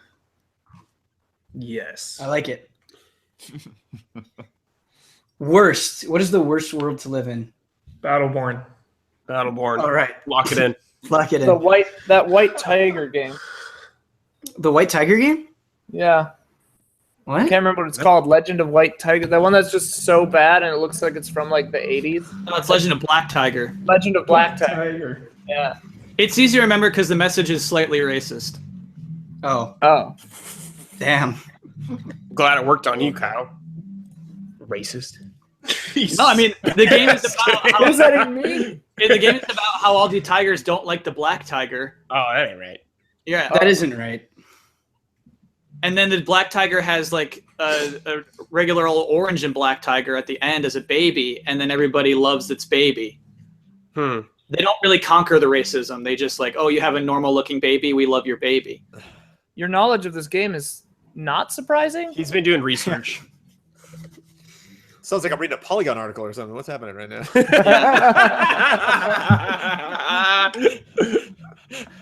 Bestworldpolygon.com. Racist rating at the bottom. Like, Best and worst also would be The Witcher 3. Just Worst, best. like medieval, kind of a rough time period to live in. Dude, Plague. Hubert. Fan. I would just play Toussaint, Gwent though. all the time. smells Yeah, bad. I'd play Smells bad. Gwent. I'd play Gwent with some dwarfs. Then they would kill you if you beat him. I'd want to live in like some kind of sci-fi world, maybe. Some kind of science fiction. Some kind of. Nope, don't do it, guys. Bringing it back. Some kind of Blade Runner inspired sci-fi. We got to move on. All right. No, it's all right. I love it. I love it. All right. From Charles, hey, allies. What are some of your favorite places to eat in LA? I'm going there for the first time next month. I'm so excited. Pink's hot dogs. Yeah, that's what I was gonna say. Gotta be Pink's. It's like every Pano- month we get this one. Pano Burger is great. There is a German hot dog place, not the one by Jones's, but there's one that by my house that's only open 3 days a week, Whoa. and it is insane. I'm looking up the name right now. If you don't, Pineapple was good. if you don't go to Sujita Annex, you're doing it wrong. Yes, Straight Sujita. up. You are like you're not. You might as well just not come to LA. Pink's and Sujita are required. So this place is called Wursthaus. Okay. Wursthaus. Wursthaus. Wursthaus. Thank you, Ian. Yes. Wursthaus. Incredible place. 4 stars, 600 reviews on Yelp. $2 signs Nice. on La Brea. Great All right. place. We've got one for Huber, Ian, and Jones coming in hot. Okay. Brian asks, 2017 is going to be an incredible year for movies. Even if they don't all turn out great, there's some really exciting stuff coming out and a lot of licenses being revisited or brought back to the big screen for the first time. I'm personally hyped on Logan, Blade Runner, and Valerian, among others, obviously Star Wars. What movies are you hyped on? Spider-Man, baby. I'm very excited about Spider-Man. I'm excited about Spider-Man for sure. The 3 they just said, Valerian could be Yeah. hit or I'm worried miss. about Valerian, but Very I want, intrigued. I want it to be good. All that CG though makes me nervous. War for the Planet of the Apes has me Mm. insanely hyped. Yeah, I don't know. Ian, you got any? Get Out sounds pretty good. Get out. Get out. dude. Yeah. Mhm. Man, what else am I looking forward to? Jeez.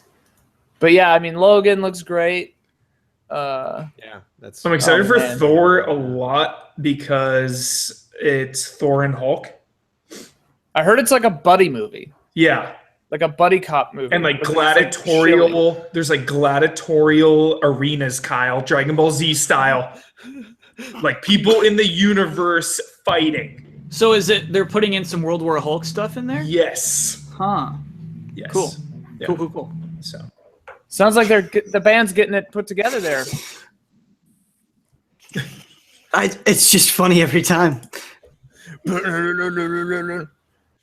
All right, are we got to do a. Oh, sorry. Okay. last one, I'm sorry.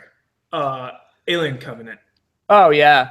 Bring it back, baby. Needed to be so said. worried. see that? I'm so Yeah. worried though. I'm No, there's a worried, short film but that I kind of dug. like What? I have nothing to lose by it. If it's bad, it's fine. You know. Wait, Sure. what, Jones? There's a short film? I think that's what I said. There's a short film they just released, like 4.5 minutes long, and it's before they make the jump, or it's before they go into hypersleep. What? And, you get a little taste of the crew, and it's like there's a couple of dialogue nods to the original Alien, and yeah, it's interesting. The fact that it's It- Ridley it Scott feels too is like- It feels like that scene where they, we're all sitting around eating dinner, where there's like kind of a script, not really. They're all just kind of laughing and enjoying, How did I not Good job. hear about this? cool. All right, for the- I literally watched it on Twitter because they tweeted it, and I like watched the entire 4-minute thing like on Twitter.com. For the next one, I think we can just do a yes or no. Are we ready? Yep. Nice. No. Yes. No. I don't like side. This is from Joey and Kate. I don't like side quests. Do you like side quests? Waste of time. Yes. Case to case basis now, thanks to Deus Ex. I'm going to say 90% no. I'm gonna say yes. Largely yes. It depends on the game. Like I like him in Neo, I don't like him in other stuff. Yes. Yes. Okay, from Brandon Jones there. 44 stars. Hey, allies. Y'all like shoot 'em ups? Got any recommendations for a noob like me? Thank you. Love and respect. I love this one. Ikaruga is the first one that immediately comes to mind. Is that the GameCube one? Yep. Was the Dreamcast, too. Yeah. Dreamcast. Yep. Well, it's arcade, Dreamcast, GameCube, Xbox Yeah. 360. Yeah. all over. Yep. You can also play it on PC. Oh, nice. Nice. Yeah. Saturn has a lot of cool shoot 'em ups. I don't really know a lot of names, but I've seen a lot of cool ones on there. Radiant Silvergun. There you go. There you go. It's also an Xbox Live Arcade. Oh. They brought it out there, so it's a great way to play that classic shmup. Nice. Shmup. I also really like Oh, a new one was Jonestown. That was a good one. I like Jonestown. Jonestown. Yeah, that's a good recommendation, Hubert. Good call. All the Great Ace games. All of Yeah, them. yeah. All of them, Ben. Yep. Every Gradius, love 'em. single one. So It'd fun. be cool to get Gradius 3 remastered without slowdown issues. Sure. I think another one that slipped under the radar, Grasshopper made it, and like no one gave a shit about it at all, which is really depressing. Cinemora came out relatively recently. That's on, I believe it's on PSN, XBLA, and PC as well. It's a cool little shmup.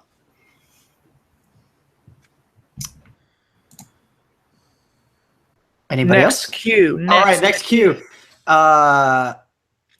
Okay, so this, Kyle, this is like for you, but it is actually incredibly long. I'm struggling to find the question.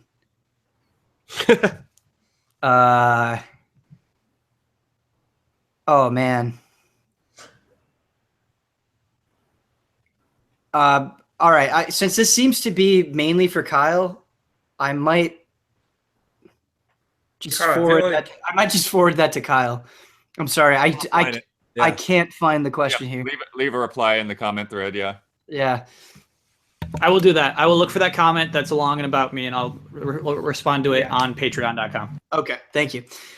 This is from Greg. What is your least favorite game genre? I generally like almost all types of games. If I was to pick one, I'd probably say the sim genre or the recent survival genre that recently gained popularity.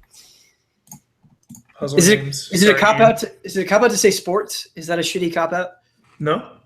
Okay. I'm saying I'd puzzle say- games. Sorry, Ian. I mean, Don't hurt me. It doesn't offend me that you don't like puzzle games. I don't like shmups, actually, or bullet hell games, or sports games, or, most games. At this point in my life, whatever Telltale games are, not into. Adventure games. Yeah, but like, I think I like the point and click ones a little more, but I'm just not into them right now. Free to play games, MOBAs, MOBA's a And- good pick. MOBAs, yeah. MOBAs. games where you Moba's is a good pick. Yeah, MOBA's a good pick. and then games where you have cards that aren't card games. Chain Memories. Yes, yeah, Yeah. great example. There. Terrible. That Metal Gear one. There is one example, Kyle, that I think does a good job with it. Baten Kaitos. It's a good Ooh. game. I think I would still hate it, Ben. I really think I would. I don't still- think you would. No, We'll it settle is it. fantastic. Thank you, Bloodworth. There you go. I don't know why I feel so vindicated by that. GameCube. Our next one comes in from Zaid. He says, and I'm sorry if I mispronounced that. Hey, allies, since we are on the road to WrestleMania, here's a wrestling-themed question. Yes. After watching Huber and Brad discuss wrestling on Easy A, WWE has decided to take advantage of this situation by including playable allies in the next WWE game. The game developers have asked that each ally pick their own entrance music. The only catch is they have to be video game related. In other words, what piece of video game music most defines you as a person? Well, Ultima would be in there, and it'd be One Winged Angel for his intro. I would want that Final Fantasy 14 song that they play at the event. Leviathan.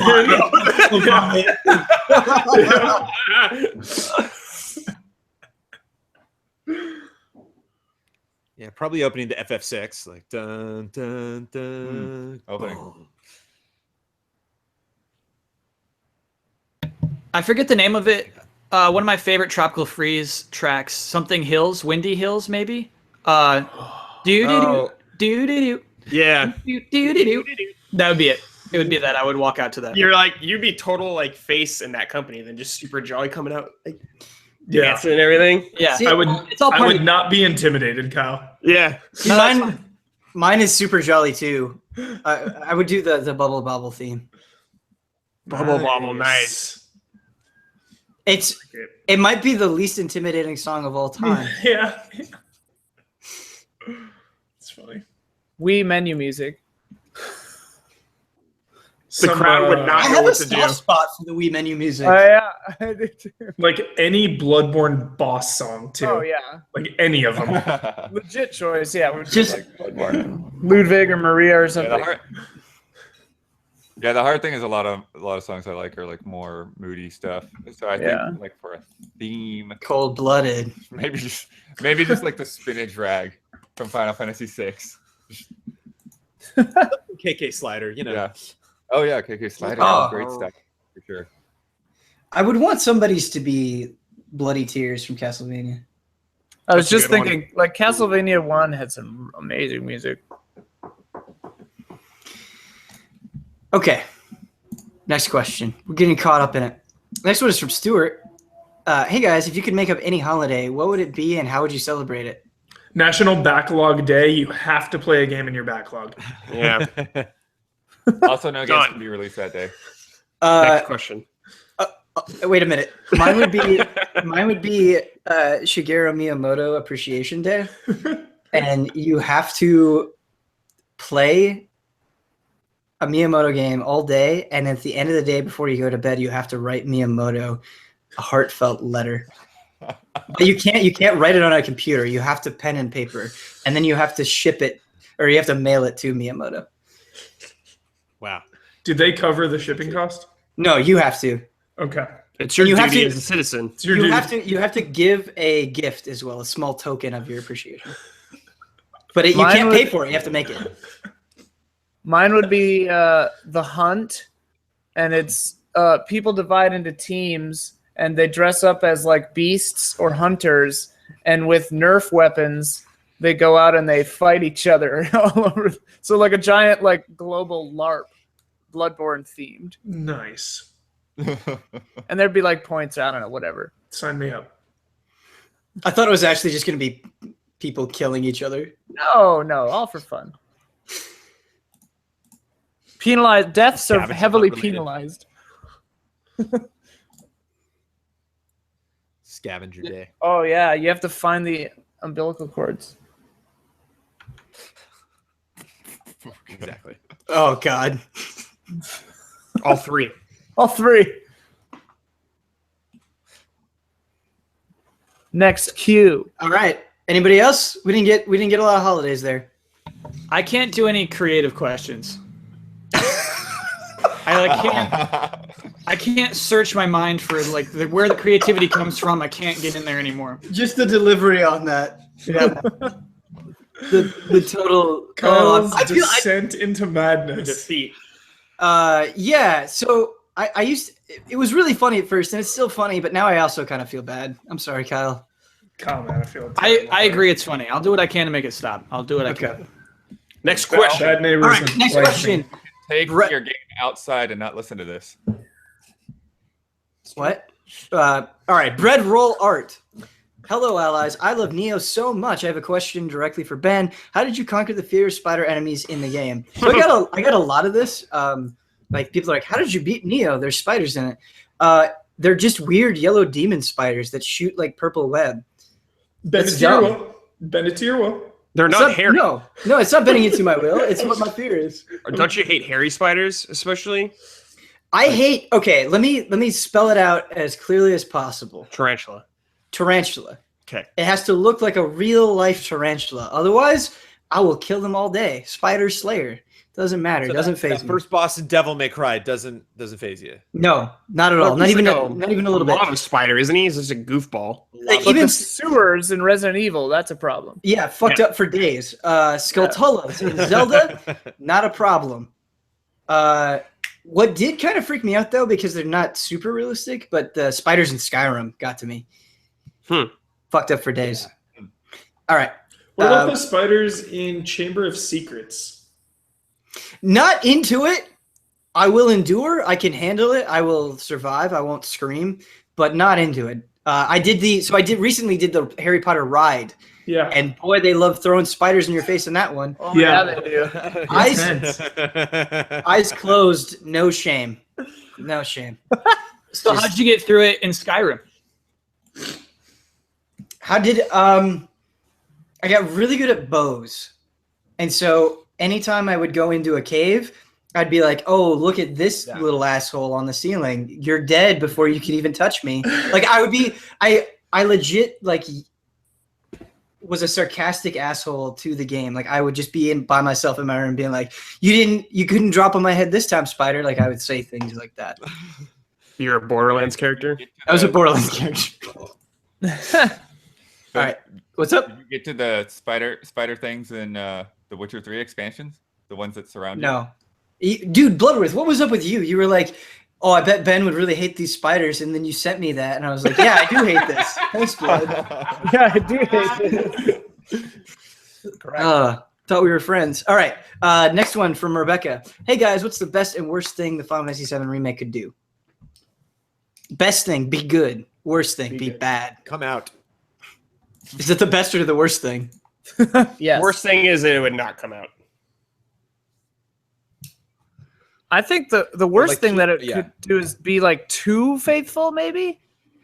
Like if it just upgrades the graphics and does everything else exactly the same, that would not be good. Well, I think the simple won't. thing that they have like a cover system means that we don't have to worry about that. Yeah. I don't think that's gonna happen, but that's also like the worst. The best, like changing it too much would also be the worst. I don't know. It's a sticky wicket. It'd be great if like it was amazing and it totally lived up to everybody's imagination, except there's just one voice actor that they got for one character. They're like, why did we cast that one person? That they're just terrible. Like, that'd be funny. They'll The do team that is, for like, sure. unbearable to listen to. It'll be like that big guy in Kingsglaive that everyone says is a hero for no reason. the big fat guy? Yeah. That guy, King's life. that guy sucks so much. And like he's like a terrorist and a traitor, and then at the end of the movie they're all just like, "You're a hero," and I'm like, "Wait, what?" Just because you didn't see what he was doing for half the movie, like he just showed up with a car at the end, and now he's a hero. Oh God. I think the best thing they could do with Final Fantasy VII Remake is be very clear with their pricing structure, because it's going to be episodic. I think the very best thing they could do is communicate clearly what will be in each chapter, how much each chapter will cost, and maybe an upfront thing where you can just relax, get that season pass. You'll have them all as they come out. But yeah, I think pricing is something that they need to nail down for sure. My impression is that they're all Okay. separate games. So they'll all be $60 releases? Yes, that's my Oh, impression. that'd be bad. That's the impression I got. They just got to be clear with that from the start. I'm totally Yeah. cool with it as long as it's openly communicated. Yeah. Okay, moving on. Robert Seven Lee. Hey all. With so many quality games out right now and more on the way, it's killing me that I don't have time for so many. How do you cope with the fact that you can't play them all? Feels bad. That's what I can't cope with it. I can't, man. It's too much. Practice later. guitar, you know.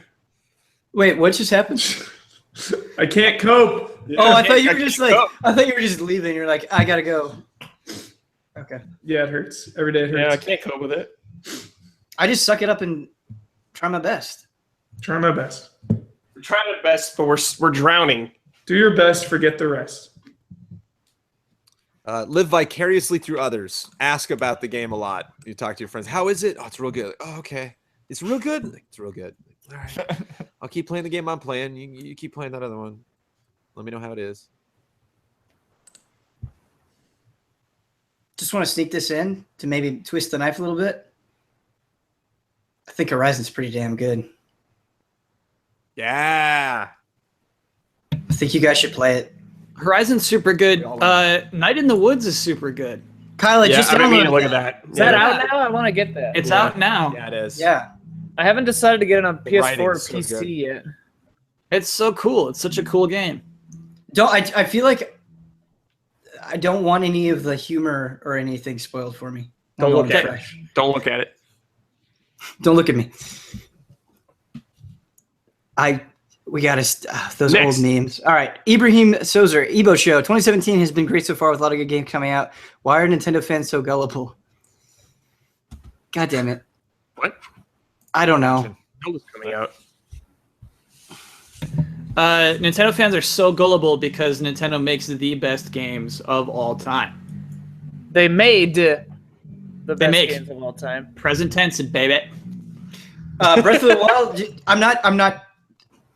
There's no editorial slant on this. Just straight up fact. Breath of the Wild, 10 out of 10. Edge magazine, discovered today. 10 out of 10. That's They as give it a high 10 as out of 10? Yeah, and Edge is notoriously tough on games. Although, to be fair, the other part of this story is they've also gave Skyward Sword a 10 out of 10. They like Yeah. pop-in. Like, Kyle's cool with it. graphical pop-in is a feature. What's that, Ian? Could you speak up? I said graphics pop-in is a feature. That's in every open world game. Yeah, Horizon has pop-in. Still great. It's a C. I'm pretty sure Bloodborne has a little bit of pop-in as Yeah, well. I play Witcher Yeah. 3 with a 1080 and it has pop-in. It's like, Yeah, all those games suck. They're all garbage. All right. Yeah, but the pop in Bloodborne is because you're in a dream state and it's part of the nightmare like reality. It's like is it a dream, like- Jones? it's like- is it? actually if you like increase, was it enmity? Like the more you increase that, it decreases the distance that they pop in. Somebody in the comments, Jones, when they're not in the environment, Fucking can you beautiful. say if they're even there at all to begin with? We don't know. That's why Bloodborne's amazing. somebody in Twitter the other day said that I should have said that the lip sync in Metal Gear Solid was really good, as like a counter argument. I want to see a Bossman at home. I want to see a Bossman at home. The pop-in in Bloodborne is context. There's like context for the pop-in. And the frame rates. We'll go with it. I don't remember a lot of. games that I have don't the remember a lot of context pop in. I don't remember what they are. Bloodborne. I remember frame rates, but I don't remember popping in Bloodborne to be honest. I don't remember with you either. pop in Bloodborne either. Yeah, it's okay. Selective memories. That's fine. Okay. All right. Bend it to your will. Possible. Bend it to your will. It's fine. You know. I mean, cite some examples. Every game I like has no problems. Sure. Okay. Ooh, maybe that one part where there's a really long bridge and there's that ball that was going to roll down the bridge.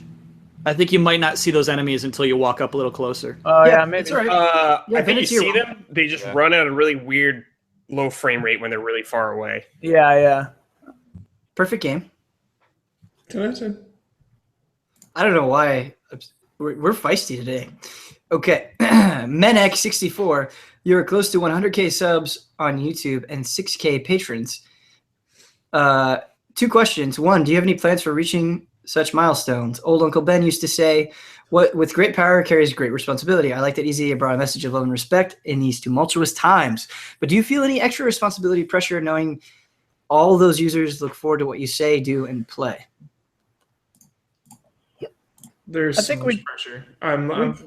Yeah. Yeah. We try to be nice and good all the time anyway. 100,000 subscribers gets you into E3 a little easier. So that's good, too. I think the reason I don't overthink things anymore is because of the Gundam streams. because we just streamed ourselves building Gundams, and this is 100% serious. We just did it because we wanted to. We just wanted to build Gundams and shoot the shit for a few hours. There was no thought in it beyond that. We just did it.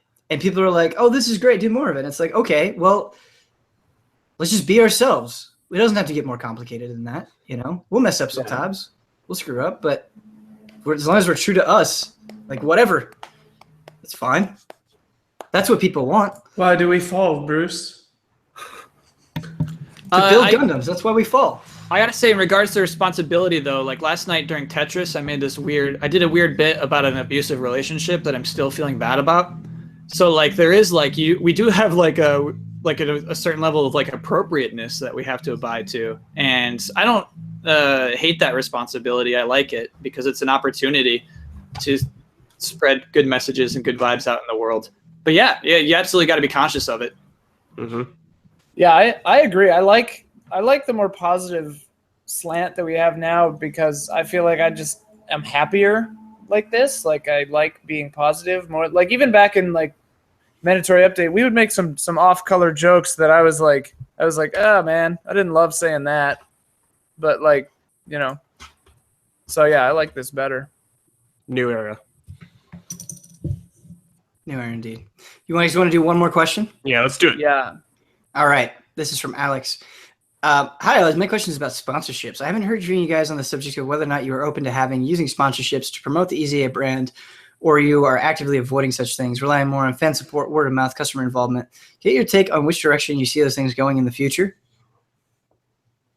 Sorry, is the question about us sponsoring others? So basically, no. The question is, how open are you to sponsorships? Is that something you're actively pursuing, or is that something you're actively trying to avoid? Okay. We are open to it. We just have to do it in a certain way because we are patron supported and stuff, and we don't want to lessen the impact of the Patreon. You know, we don't want to make people feel like they're paying money for nothing. So we just want to do it in a responsible way.